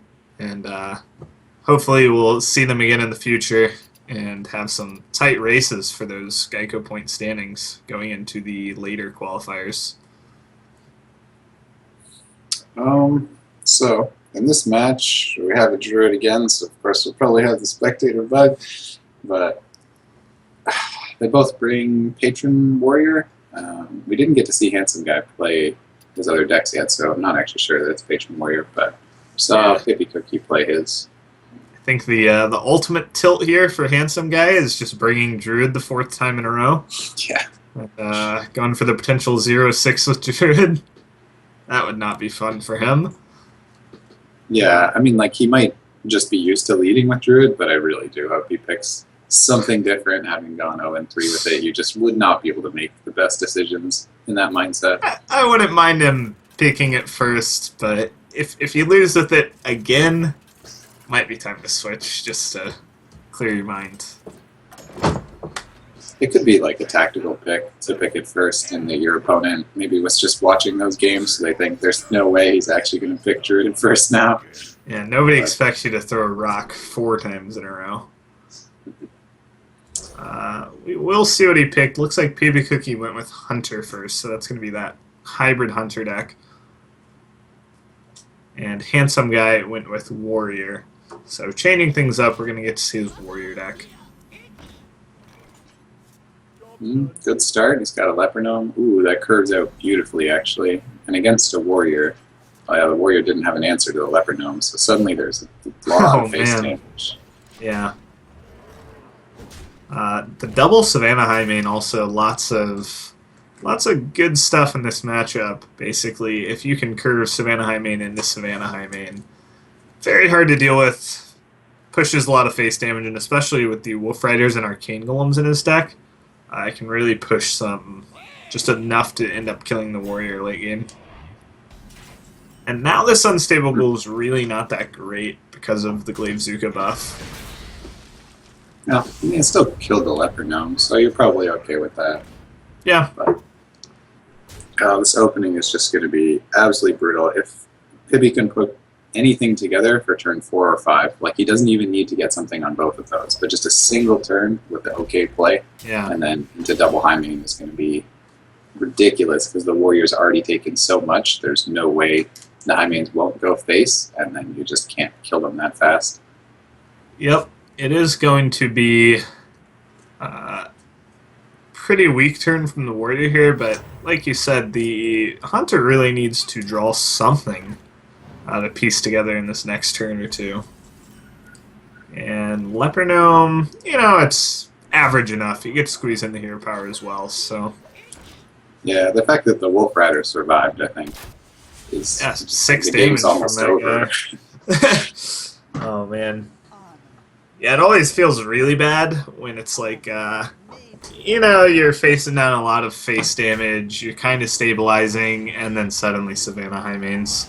That is kind of what the Hybrid Hunter tries to do, and it's working pretty beautifully, but Double Armor Smith definitely good to stabilize. Yeah, that double armor smith is really intimidating here for the hunter. You might kill command one of them this turn, just knowing that you have such big creatures coming up later to deny any like whirlwind shenanigans of getting 8 health per turn. Yeah. You're definitely afraid of those armor smiths, especially with like the haunted creeper. Almost becomes a liability against double armor smith. It's at most pushing 1 damage, and at worst it gains your opponent like 6 armor. So really just kind of an awkward spot now, and with the execute in hand for warrior, PB Cookie suddenly not in a great spot. So yeah, I would like to see a kill command on that armor smith. You're definitely with the double Savannah High Vein, you can go for a more late game push. Yeah, kill commanding face does not make sense here. The rope is burning. Oh god, why? Alright, so we're gonna count how much armor smith gains him. Because he basically just made a play that says, I don't think armor smith is going to gain you more than 5 life. Yeah, I don't. 1. So Okay. the count begins. So he'll gain 6 armor just 2. this turn alone. He gets 3 attacks, and each one getting 2 armor. So that's 3 armor so far. So for the first turn, the kill command comes out 2 damage ahead, but it really isn't relevant because your opponent's still at 14. Yeah. And 1 more trade, and it's even with the kill command. Anything beyond that, Oh, kill man. command should have gone to armor smith. Yep. I think I would have liked to see kill command on armor smith. Maybe it wouldn't have even mattered, but now patron warrior really looking to take over the game with an execute this turn. You think? Huh. Yeah, I guess. You can't actually kill the hounds, though. Could he have? He could have killed both of them. He still can. Yeah, he Oh, can yeah, clear you the, can. Yeah, he can you clear can. the board. He does lose. No, he's not going to lose his armor smith if he trades with the 10-4, which is a strange play, but I think it could just be correct here. Yeah, I agree. Uh, I think that you would want to save that for, like, you just know if you gain a lot of health, the hunter is running out of stuff. You have Yeah. an acolyte, you have weapons, like, you're going to be fine, even if the frothing does die to, like, a quick shot. Yeah, you know it's the hybrid hunter, so really the only way they're going to win is by doing a lot of charge damage. I mean, this is fine as well, just ignoring 1. Yeah. Is there any way he could die doing this? I really don't. Yeah, there's no way. So. Double kill command plus abusive sergeant, I think, would kill Well, he you. already used 1 kill command, so it'd have to Oh, be yeah. like kill command double quick shot. Would that think- be? That'd be exact. Or, All right, so we found a way he could have lost, but you always got to take a gamble like that against a hunter, really. It's pretty rare you can say, like, nothing at all will kill me. But well, I think this game actually probably could have.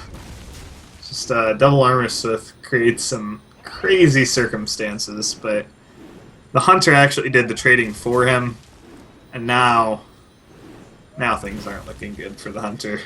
yeah.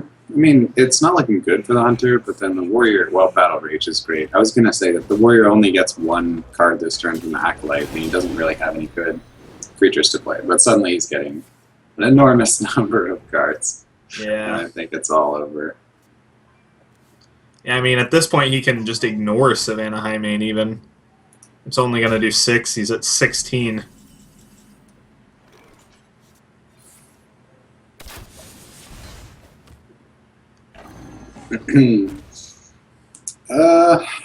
Can't.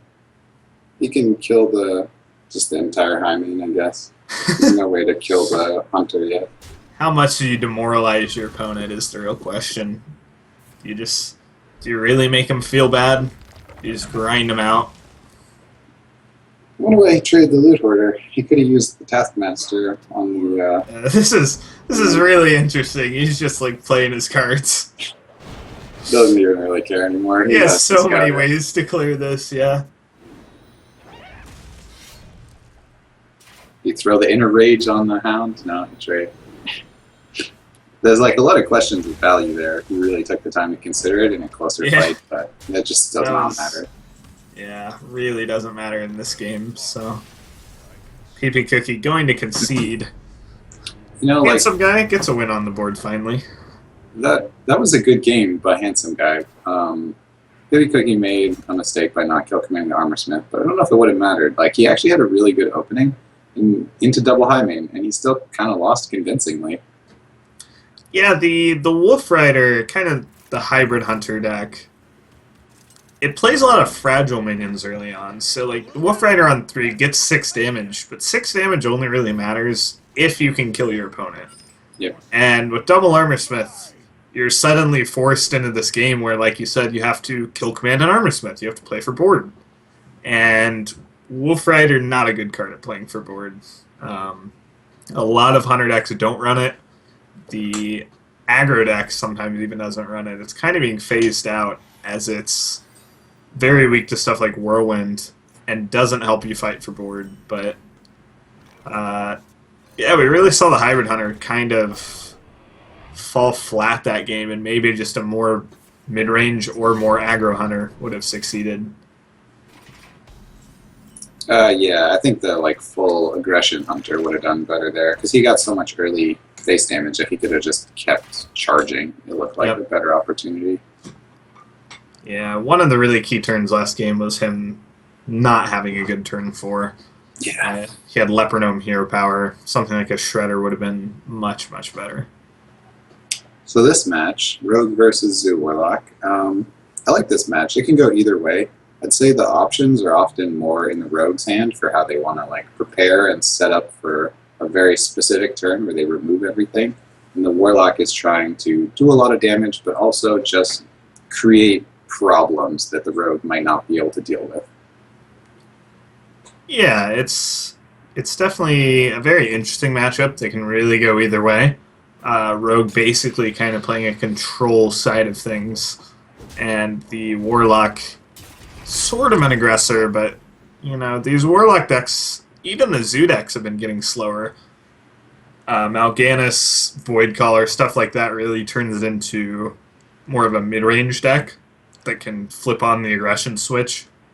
But with stuff like Sap and even a big game hunter attack coming out from Handsome Guy, it's going to be really tough to go for that more aggressive line, or rather the more mid-range line where you create bigger threats. This is always a good play. Void Terror on an egg, you get a 3/5 and a 4/4 for 3 mana. Yep. Pretty sweet. Looks like Handsome Guy's immediate thought was, I'll just play Shredder. And I would say that's pretty good. You basically go for the challenge on the 4/4. You're kind of willing to wait to play these removal spells like Eviscerate and SI Agent. They do kind of just get better as the game goes on. I kind of thought he would save the backstab there. Like, this is a good setup on the board, but he saved backstab. His next turn could be backstab, SI, and Eviscerate all together. Now he has no combo to get that like play unlocked. Well, I actually really like this because it makes the Shredder challenge the 4/4, whereas before the 3/5 would just kind of eat it up. The 4/4 would eat the remains. I guess in that regard, you would then be able to clean up the board with Backstab, Fan of Knives, potentially Eviscerate or SI Agent. So, really either way, he'd be pretty okay. But see, now he has this really awkward situation where he doesn't... Oh, and he picked up Flurry too, so that sucks that he used the weapon. But if he had the backstab available to kill Juggler, and then SI on the 3/5, which would have 1 health, and then Eviscerate the 4/4, and there would only be a creeper left. But he can't get the combo for SI Agent now. yeah, he was very proactive with that backstab, valuing kind of the Shredder. And so now that he's saved the Shredder, it's like, all right, trade into the 4/4, go ahead. But like you said, not a great way to proc this SI Agent, which otherwise would be great, SI Agenting a Knife Juggler. You don't really want to play the fan, I don't think. Not until you kill the creeper. Like, you could do fan, dagger, attack the juggler is okay. But using the fan before the creeper death rattle doesn't feel great. Yeah, I think this is okay. Really just pushing for the board development. Kind of uses these spells more inefficiently, but gets through the juggler and puts himself ahead on board. If only he had saved for the double juggler here, he could get double jugglers with Haunted Creeper and a creature drop as well for like 6 juggle damage. But Oh man. he'll get still a good number of juggles and probably kill off the Murloc easy. Yeah, he can get 4 juggles here. I mean, the Iron Beak Owl in this matchup, not usually going to get great value. I think the big deal here, though, is no matter what he does, he is going to be very sad to see a Phantom Knives come out. Yeah, that's very true. Yeah, you're right that the silence isn't too useful. You can silence Shredder or Fanclef, really. So he's got a 66%. Yeah, I got one. got rid of 1. Ooh, the Deadly Poison's actually interesting here. He could have saved the 3-1. But yeah, I think it's fine to hold on to it. Flurry is generally a better card than Fan of Knives. When Fan of Knives does the same thing on this board, essentially. So this is when the battle gets kind of interesting, right? The rogue has taken his moment to clear the board, but the rogue doesn't have any creatures left, so the warlock can kind of just keep playing stuff. That's a mistake. Could have coined there, yeah. And then Yeah, he could have coined out a life tap afterward, but just kind of misses the opportunity. So you think face here? Yeah, I think that Doomguard's hitting face. Trades well on the left that. Yeah, but your opponent's at 13. Yeah, I think you probably go face too. Ooh, especially with that. Get him for 7. And so now the rogue is basically in complete defensive position. He actually has the option. Ooh. I don't think you can play that this turn. I think you have to flurry. Yep. And I actually think you could afford to go to 1 health by attacking into the Doomguard first. Oh, really? I would probably trade the left that. Right now he's safe to 2nd Doomguard. That's really the only... Okay, yeah, that's true. But you're also safe to maybe like Bane of Doom. But... yeah, Bane of Doom. I think that's a reasonable gamble because there's like 18 cards left. I'd go to 1. We'll see what he draws. We'll see if Chalky would die next turn. He's thinking about it. I mean, you die what, like 10% of the time, maybe? No, it'd be lower than that because there's only 1 Doomguard left. When I have a heal bot in my hand, it feels like such a crime to die without playing the heal bot, you know? So as soon as I have a heal bot, you also have to kill your opponent. Yeah, I guess. Oh, hitting him in the face helps. Yeah. Oh, go to man. 1, handsome guy. Oh, save the BGH, though. Don't play the BGH, please. Oh, jeez. Alright, well. Oh, I guess he can't Mal'Ganis yet. Okay, I thought he had 9 mana. Oh, hey, wow. There it is. 1 mana off, though. That would have required the BGH and both of trade. Is he dead? No. No, not quite. He's 3 damage here. Ooh, but that might as well be 3 damage. That should lock up the game. So handsome guy goes to 1, but stabilizes with the heals, and looks to take a 2-0 lead. Yeah, that was a really great risk he took there, and it paid off. Yeah, like I said, I definitely agree with it. I mean, you can't be too afraid going to 1 health against Zoo. He saw both Knife Jugglers, he'd seen a Doomguard. It's not that great of a risk. I mean, it's like about a 1 in 20 twice over, so... It would feel so bad to lose, though. To lose the top deck Doomguard, and to see that heal bot in hand. I can't suffer that fate. You can't? Alright. I'm always a wussy about it. Well, by saving the Lotheb, he did push for lethal a bit earlier, so... Yeah. Well, yeah, with the Lotheb, because otherwise it would take him probably 3 turns to kill, and there would be a lot more draws that you'd have to deal with. Well, Handsome Guy's up 2-0, but the deck he has yet to win with is the deck he got 3-0'd with last match, which is his Druid. So, he's not out of the woods quite yet, but he's very close. This match is really on the opening curve of the Druid. If you get a good opening curve, it's going to set you up. If you have a bad opening curve, you might just get overrun by turn 4. Yeah, the Imp Gang boss change in terms of the interaction with Swipe is actually extremely important, especially as the Zoo rather than the... even more so than the Dragon Warlock, because basically it always leaves you with something to Argus. Whereas before, Swipe would actually just clear your entire board.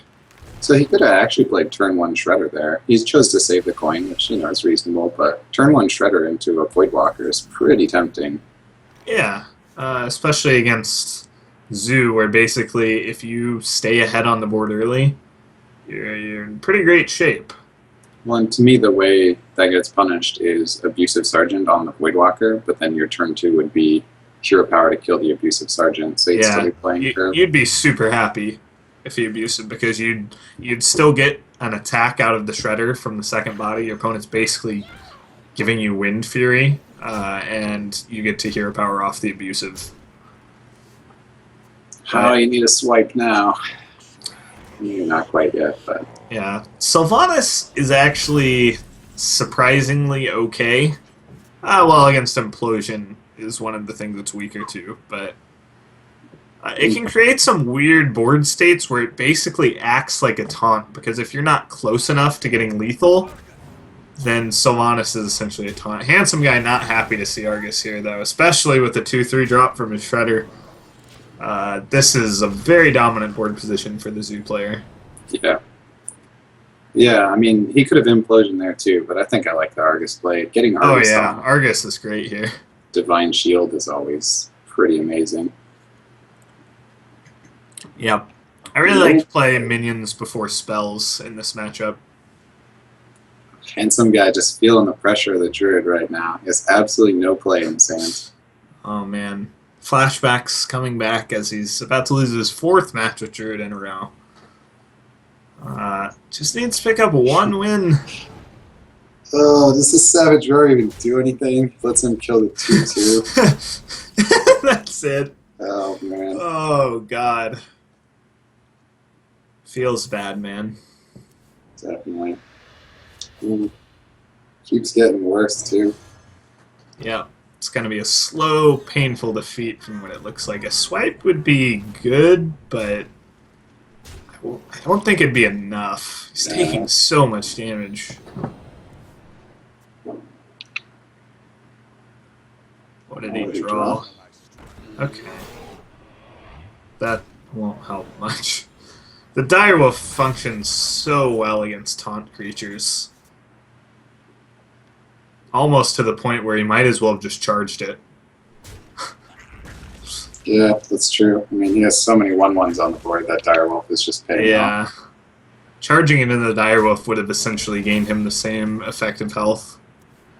Do you think he should have implosioned first before trading at least before trading the Divine Shield? I think he should have implosioned. But he would have had a risk of the board being full, and yet if it did 4 damage, it was probably still worth it, even though you'd only get the 3 imps. Yeah, potentially. That way you could just kind of shift some of the damage to the face.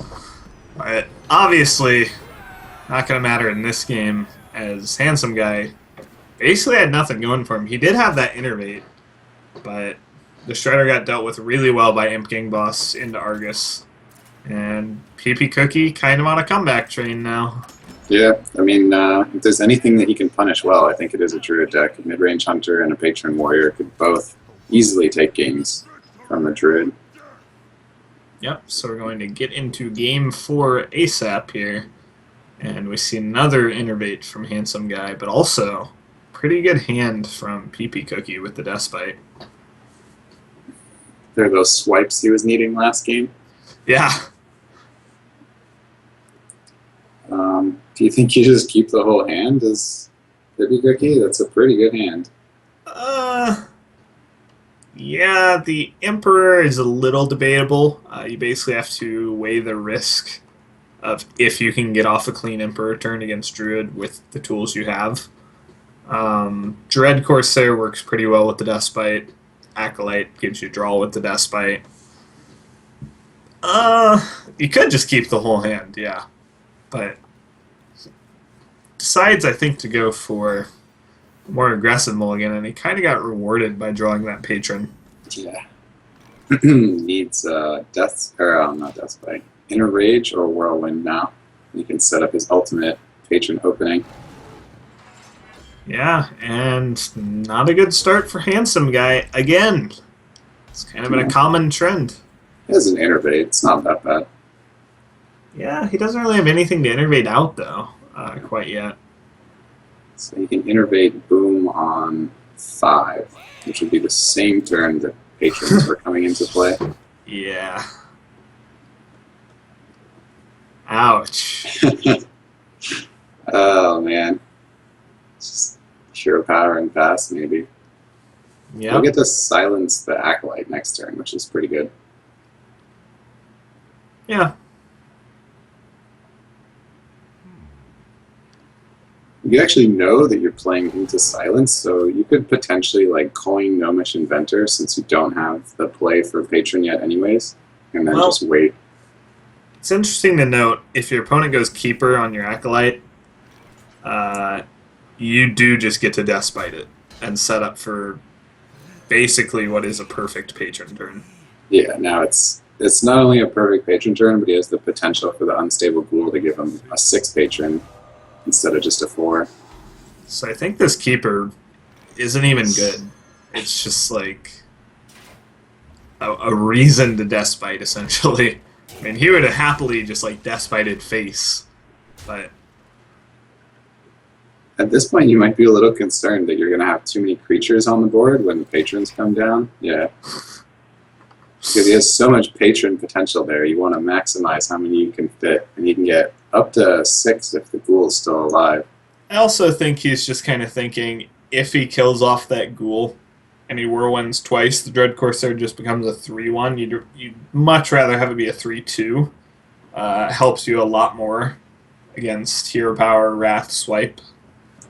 If the ghoul dies and he whirlwinds twice, the Dread Corsair actually dies.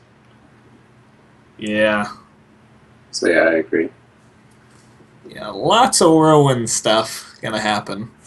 This Handsome Guy really thinking about not playing Dr. Boom? He's had this Innervate Dr. Boom the whole time.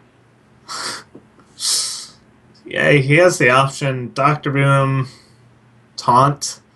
You can't taunt. Or you can't feel happy about taunting, rather. I think you charge. Oh, man. Oh. This gets punished so ugly. It's so ugly. Oh, God. And Pippy Cookie leans in close as he prepares to lay waste to the board here. It's like, let's make sure we do this correctly. I think you go Grim Patron, trade in the Unstable Ghoul, Dread Corsair, and then you use your weapon.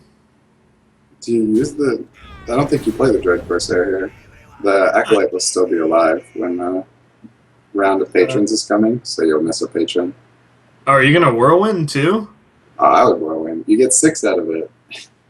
I can trade the Acolyte. You can even trade in the Acolyte, yeah. In which case you'd go coin Whirlwind first. See, I don't like Whirlwinding too much here. How many more patrons do you even get? You would have 6 patrons. Yeah, if your board's empty. In this case, like, he gets 4. Obviously, it's a great position. I would have liked the patrons, because if you have 6 and there's nothing else on the board... 6 patrons, yeah. There's no way you can remove that as a druid. This is still a good position because he only has 6 creatures, so...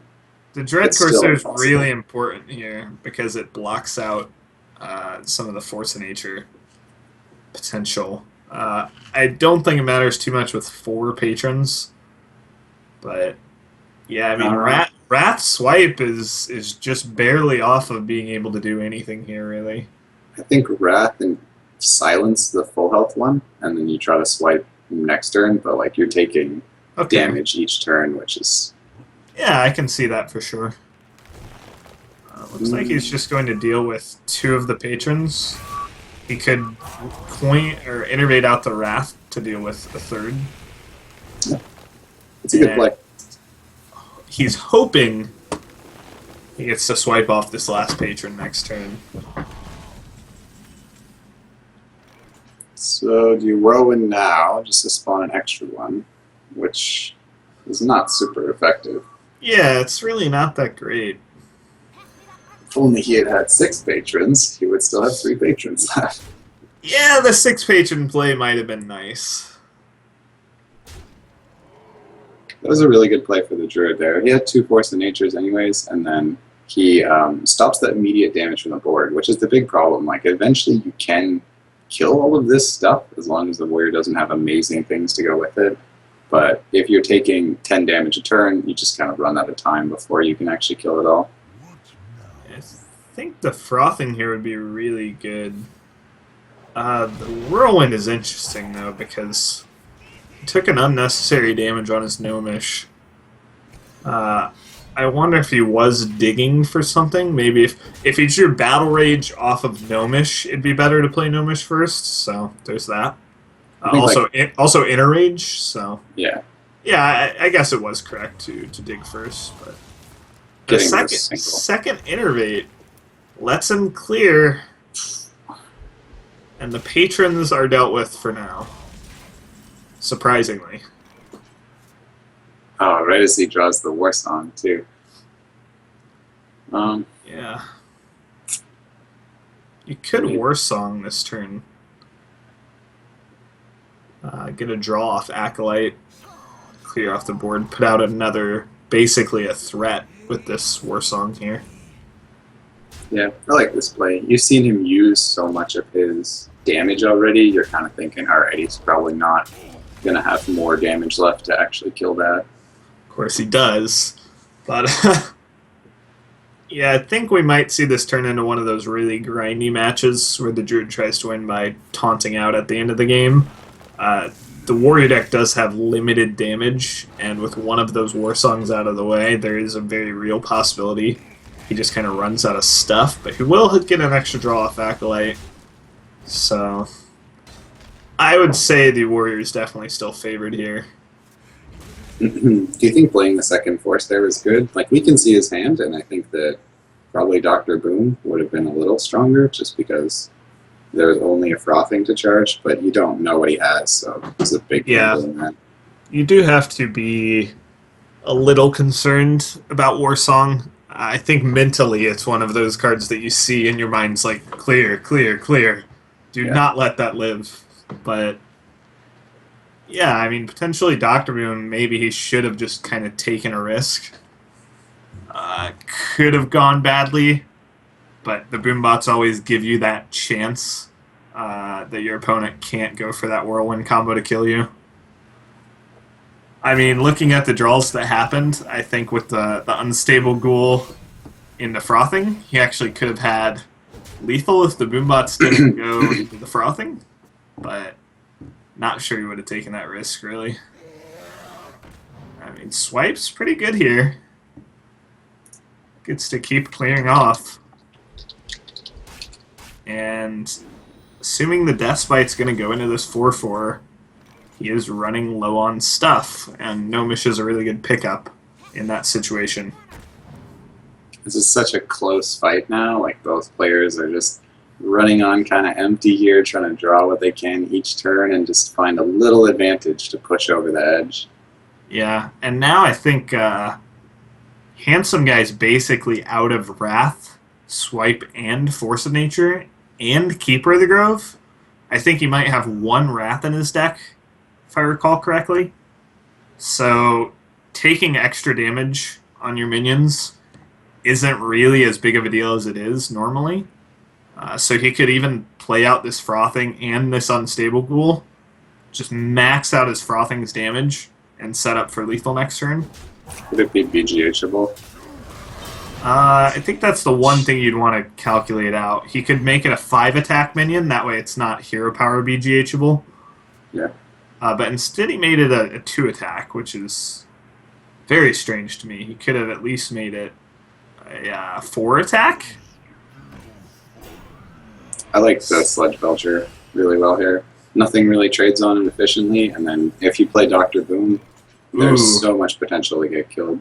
Ooh, is this it? So you get 2? Yeah, I think it is. Oh, it's a lot of damage. You obviously start with the slam. You can kill the... You get an extra damage. You get an extra 2 damage from the War Song. Yeah, you Whirlwind first. You Whirlwind, then go in with the Unstable, then go in with your... Yeah, this has to be it. Yeah, that's...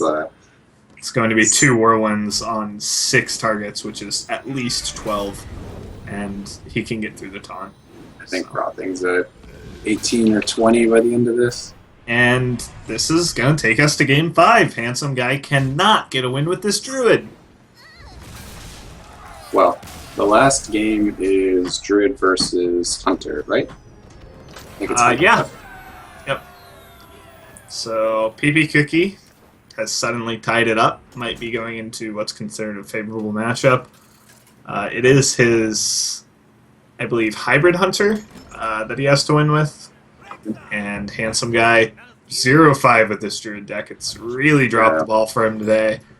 It's a really bad feeling when you go into a tournament and one of your decks completely drops the ball. It happened to me before, happened to pretty much everybody at one point, and it's just horrible to feel like that. Like, maybe your skill didn't even come into play, and it was just a wrong deck choice. Yeah, it's tough too, especially at this point, because it's not like this is the first step in the tournament. He's already had to win a lot of games with it, and then to see his deck fail so spectacularly in these matches. He's actually he's just like physically pained by the draws he's been getting. And I mean, you do need a really good draw to beat Hunter when they have this aggressive opener, and this is not the draw to do it.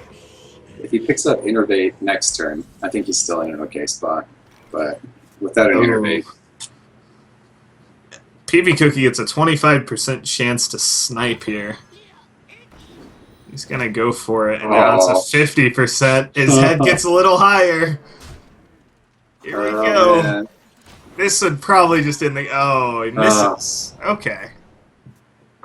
So Handsome Guy... Oh... Doesn't even matter, though. He's so sad. Yeah, he's taking so much damage. He definitely will need to stabilize really hard this game. I think Hero Power is slightly better than BGH here because you can guarantee it removes.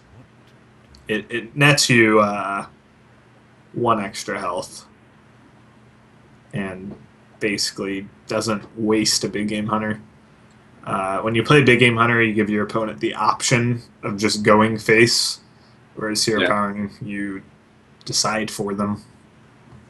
And then you could hope, I think you would really hope for a swipe top deck here, because especially with the Wolf Rider coming out next turn, that's what he ends up playing. Maybe you do play BGH then, and you hope your opponent goes all face, and you top deck swipe.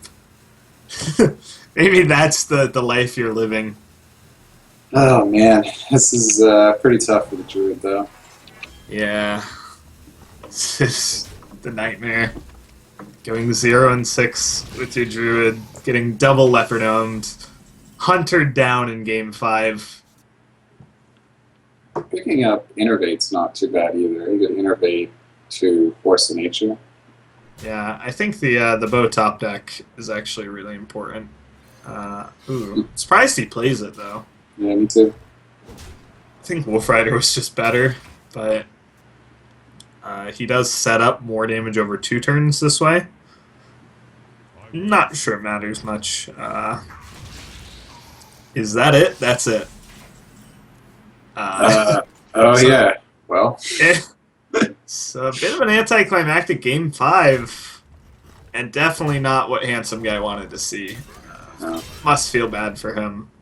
Of course, he still picks up 5 GEICO points and a World Championship point as well, so not walking away empty-handed, and he did get 4th out of, a couple hundred people, so not the worst result. He can always try later There are 16 of these cups. This is only the third for North America. There are 8 for North America, 8 for Europe.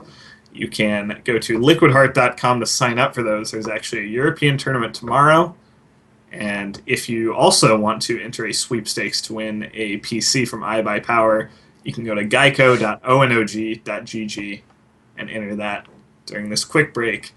And after we're back, we will have the grand finals between VX and Juked.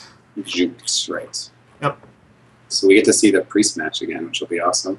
Yeah, priest and shaman coming out in the grand finals.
Check, check. And we're back for the final game here today. So these guys have won every single series that they've played in so far, which means that you can expect top quality plays from this final set. And we also have kind of two of the most interesting lineups brought here, so it's really cool to see them succeeding over everybody else.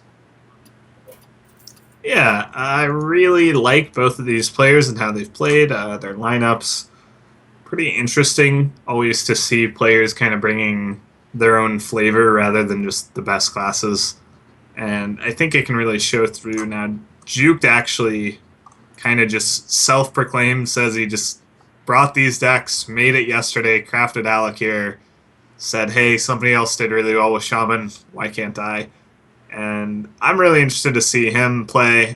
He did really well in the semifinal match, and he actually has a pretty big background in card games, playing Magic, Yu-Gi-Oh, and Pokemon. So no stranger to these kind of scenarios. Top cut in a lot of events.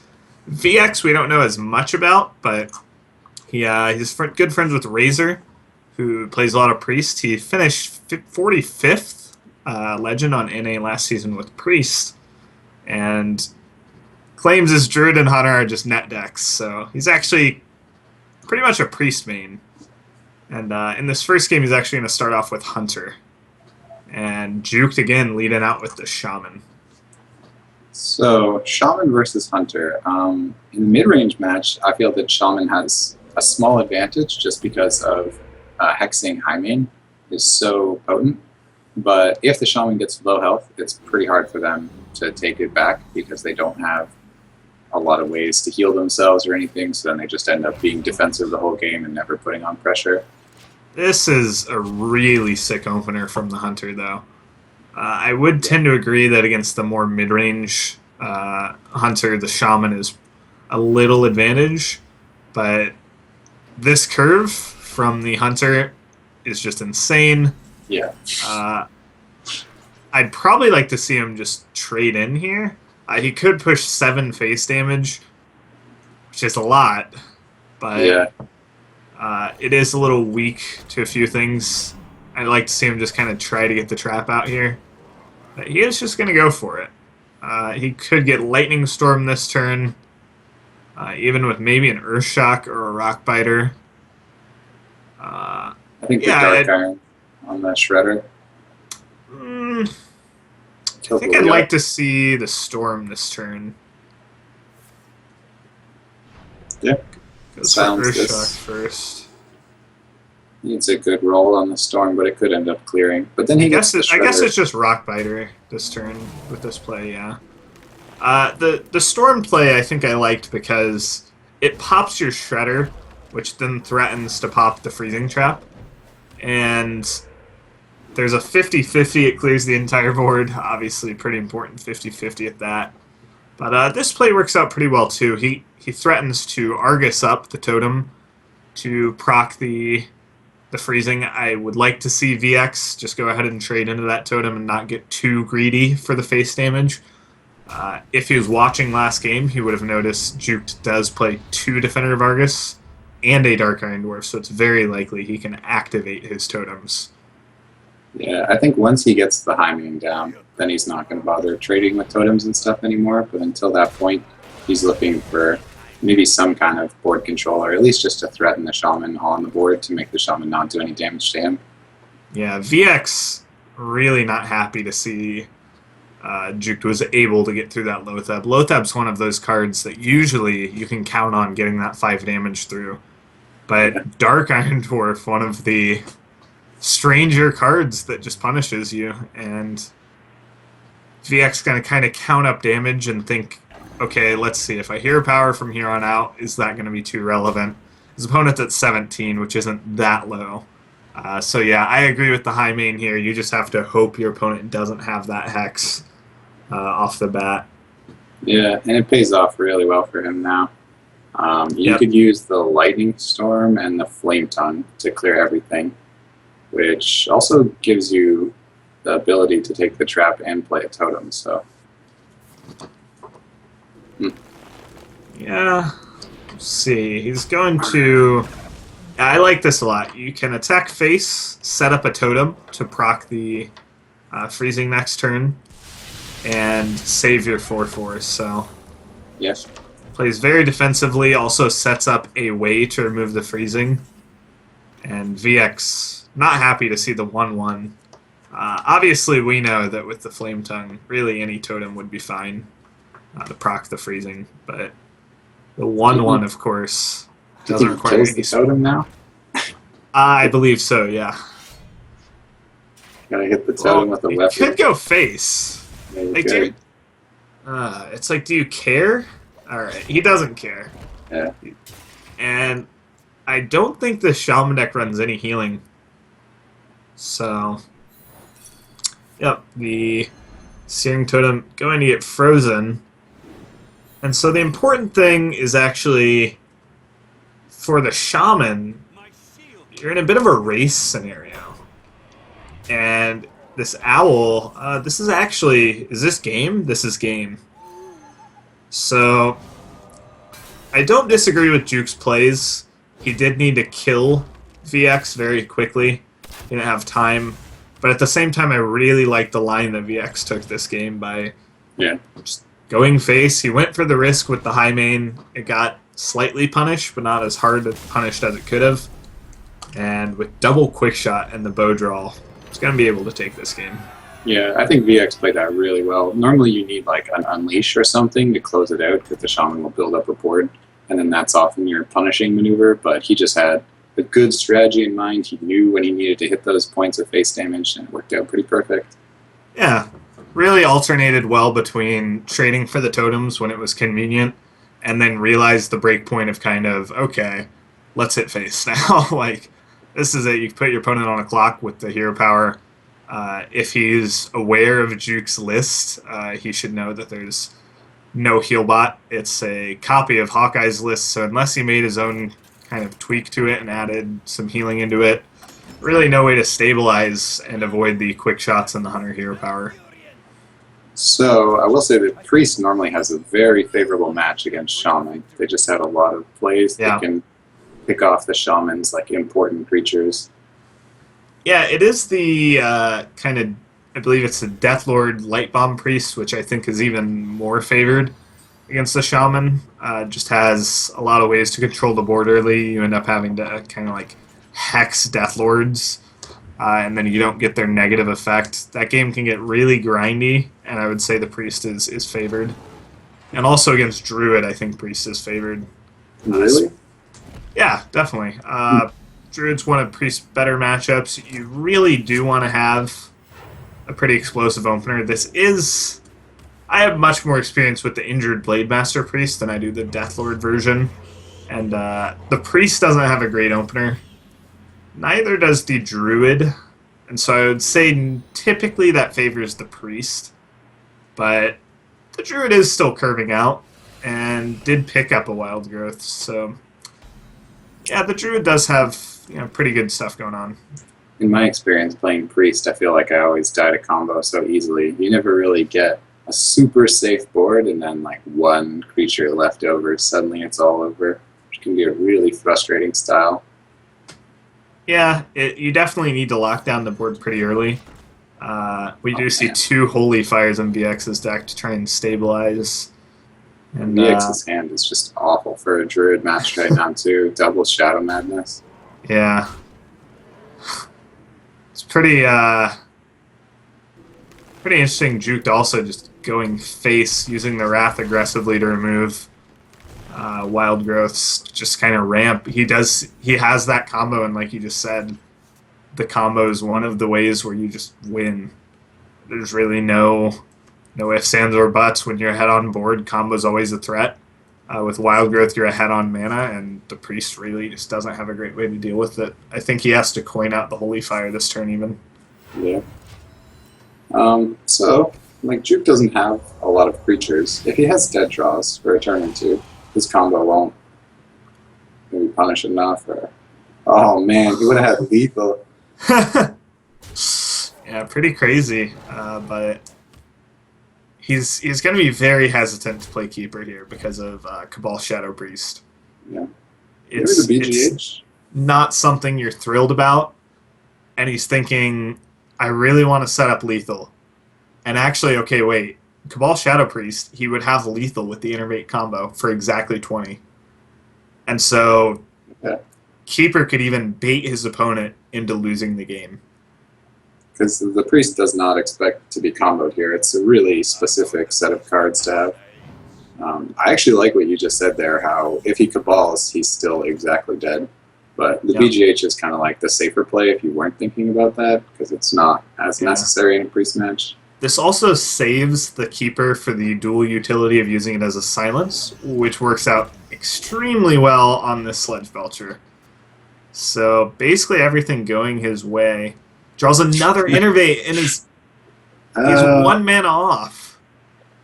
Like, that's good, but it's also not very good. If he had 1 more mana, it'd be perfect, but obviously it doesn't really do anything this turn. The good thing is his opponent isn't really aware of what's happening. He's just thinking, okay, he obviously has some pieces of the combo, but I think now he's aware. But when you hear power, it's pretty obvious. He can maybe deny this with Shadow Madness, and you can trade the Keeper into BGH, and then if the Shredder dropped like a 0 attack creature, I think he's going to go for Holy Nova Shadow Word Pain, and that would leave him dead to combo Innervate. You hope that the Shredder drops a 2 toughness minion. Oh, well, well, now you're dead to combo if you do that play. So, is there any other option though? You're dead to combo no matter what now. Yeah. You can clear off this board with something like Shadow Madness, Shadowward Pain. It's not as nice as it would have been if you just used Holy Nova. But Yeah, I mean, you hope he doesn't have it at this point. There's no way to be safe here, so you get as much VX damage as you can. VX knows he has it is the thing. You know, he obviously has to make a play and just kind of hope, but VX has seen Juke hero power constantly. He knows something's up. He knows those cards in his hand are situational. So unless it's double innervate, wild growth, it's gonna be it. So Juke's gonna tie it up 1-1, get the Druid win out of the way. But still has, you know, the Shaman deck to win with. Still has his Dragon Warlock deck to win with. And VX still has this Priest deck to win with. Yeah, like I don't think that was a huge loss for the Priest there. He had a pretty poor opening draw, and then it's also a match that you can just run into problems in it, where if you're not able to deal with the Druid stuff like right away, then it gets punished pretty hard. Yeah, the fact that he didn't really draw the Death Lord kind of put him behind. It's one of the cards that lets you lock up the early game, not take nearly as much damage on your hero, and really get you to those Light Bomb turns, the Holy Fire turns. It's a very slow pre-stack that relies on the 8 health taunt to really even let you live until those later turns. So, what do you think you picked now? I mean, alright, I shouldn't ask you. You don't care what he picks. Oh man, you flip a coin. Heads, pick Priest. There you go. Does Priest loses to Patron Warrior, right? So yeah, I think you do pick Priest, because if you know you lose to Patron Warrior, then you don't want to pick Druid and let him get by with the Shaman. Well, it's going to be Druid out of VX and Shaman out of Juked. So again, we see Juked manage to get this pretty favorable matchup for the Shaman. It's really important that he avoided Shaman versus Priest, which is traditionally thought of as unfavored for the Shaman side. Yeah. Also, Juke's last deck is actually the Malagos Warlock, not a Warrior deck. The overlay was a little wrong, guys, so sorry about that. It looks like VX maybe kept an Acidic Swamp Ooze. I think he did, and I'm not thrilled about that. We didn't see any weapons out of Juke's deck last match. I don't see any reason to assume. Maybe it's just, yeah, I guess he just kept it as a 3-2. That's pretty interesting. Really just wants to contest the board early. It will die immediately to Zombie Chow, though. I think maybe you wanted to, it's more of like a control-y shaman, so you want to be able to kill some totems for free, just the creature to do that. Yeah, he did end up drawing into that wild growth anyway, so doesn't get too punished for it. This egg is going to kill something. Rockbiter double flame tongue totem. That egg is going to murder something, yeah. Surprised he didn't just totem, though. He's taking like a more aggressive line, which is pretty interesting. I think the one nice thing of this, like obviously he has 2 flame tongue totems, but you get to see if your opponent has a way to kill it. Because if he has, it gets punished really hard, by Druid of the Claw. Yeah, Druid of the Claw would absolutely destroy this play, basically just getting rid of the flame tongue for free.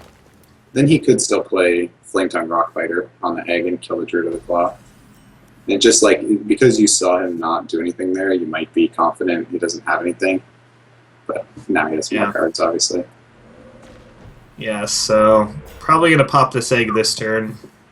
Sets up a really nice board to contest whatever the Druid wants to do on 6. Something like an Emperor, so...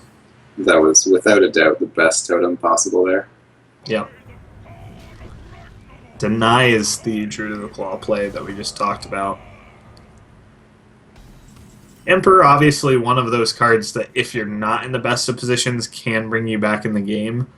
It does unfair things, but I'd actually like to see him maybe Flame Tongue or Dark Iron Dwarf this turn. Yeah, if he could have used that on the Tom totem. Yeah, he could have created a 6/4, a 6/4, and 2/2/3 Flame Tongue totems. That would give him an immensely powerful board.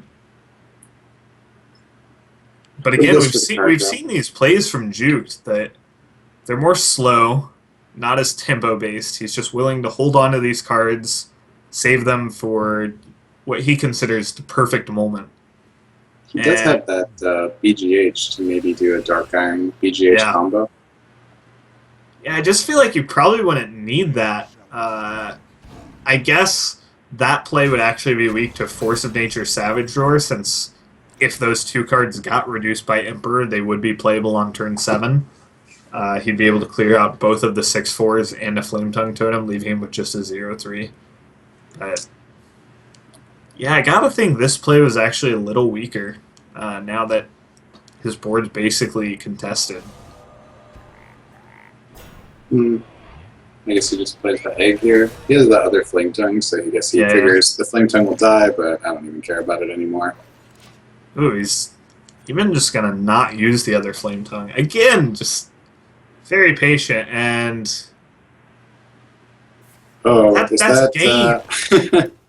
That's 30 damage. You saw VX throw his hands in the air saying, yes, that's so perfect here. What? And Juked, of course, is... I mean, you just got to take that one on the chin. There's nothing you could have done about that, but, like, you don't play around the What? Innervate double combo from 30 HP.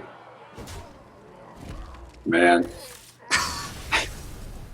Well, VX really happy about that one, wiping his forehead, saying, "Oh, that was a tough match." I'm Good just thing looking at I- Juked. The look of disappointment is huge. Oh man, This is, your probably, his first real Hearthstone, kind of breakout qualification potentially, and yeah, like a surely, really important game to win. surely you've had that happen on ladder or something, but you'd never Never in a play around tournament. that. Like you're Never. not gonna think like I should not take this risk and taunt at 30 HP. So it feels really cheesy when you die to that. Just like no player would bother to. Yeah, you don't play around, the Emperor reducing 2 Savage Roars into Innervate on turn 8. Ah, I always play around that. Oh man. So if he wins with Shaman versus Priest, which is possible, then I think he is actually in a position to take the series. Yeah, but the hand from the Priest is Oh yeah. Oh my god. really good. Oh my god. VX just getting exactly what he needs right now. Oh, wow. These the Priest is doubly punishing to the Shaman. First because they have a lot of high health creatures, and Shaman has like specific damage point mechanics with like Flame Tongue Totem in their spells. So they don't have a lot of overkill to kill things like the Zombie Chow with 5 health or the Deathlord with 8 is taking you maybe 3 cards to remove it.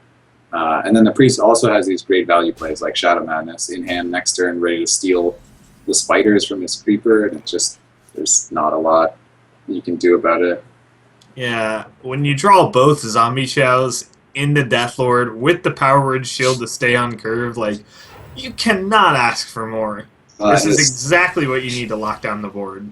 Is Shadow Madness on curve and like a Shadow Word Pain in the bank just in case things get out of control? Yeah, he's just going to throw out Shadow Madness just as, like, tempo. Just to take some 1/1s. man. I guess Lightning Storm is, like, okay now. That's a Yeah. pretty good creature. Lightning Storm plus Rockbiter could clear. Yeah. So, living on a prayer, no. Probably got one more turn to draw it. Yeah, the Priest doesn't pressure too hard, and he's going to go ahead and try to take back what board he can. He will go for the Mana Tide, though, just to draw into that Storm, hopefully. I don't even think Storm saves him. Now he has health here, right? And the Priest is, well, I Yeah. guess draw. Okay, so I mean, the Priest can't apply pressure that well. The Priest hand is full of spells. He's going to Harrison just for a minion. I agree with that, of course. So, you're not dead yet. You do have time. But It feels time's fair. running out. Yeah, you're really behind. Sludge Belcher's a pretty good draw. You could consider just going face here. Leaving the spell power alive is a bit threatening. So yeah, I don't mind the trade, but he's like he doesn't have a lot of cards. The Priest doesn't, so It is Yeah. possible that you can get outcarded if things go wrong. Yeah. The the Ash Drakes are actually quite nice because it's just dodging the pain and the death, whereas all the other options for the Shaman get dealt with instantly. Ooh, and with Cabal, Yeah. I mean, these are all situational cards for the Priest, but they're good situational cards, and eventually, as the Shaman, you have to play into them. You know, you I think can't it's not play your totems they're forever. situational, but then he already has board control, so having Yep. situational cards is exactly what he wants. Yeah, you can take as long as you need as the Priest, and with this Defender Vargas, Oh, and he oh loses god, that. No, there's really no way now that I could see yeah, him winning. Juked is just being very optimistic. He knows that if he's going to win, this kind of stuff can't happen. He even draws the second Cabal, just in case he didn't have one before. He throws out a well played, takes off his headset, and concedes. So Yeah. a rough way to go out for Juked, but he does take home quite a few Geico points. Definitely not really out of the running as far as that automatic qualification if he can do well in another qualifier. But VX14 is actually going to move on to the feature tournament. Yeah. And with the Priest deck, going to try to secure a ticket to PAX Prime. And for you guys watching, this is completely open. There are no invites for this summer circuit. So you can compete in these open tournaments at liquidheart.com. There's a European Open one tomorrow. You can register right now. And also, you can head over to geico.onog.gg, enter for your chance to win an iBuyPower official TSM PC. But for me in hot form, this is the end. We do have Yeah. VX14 as our champion. Thank you guys so much for watching, and we'll see you around for another one of these soon, hopefully. See you next time.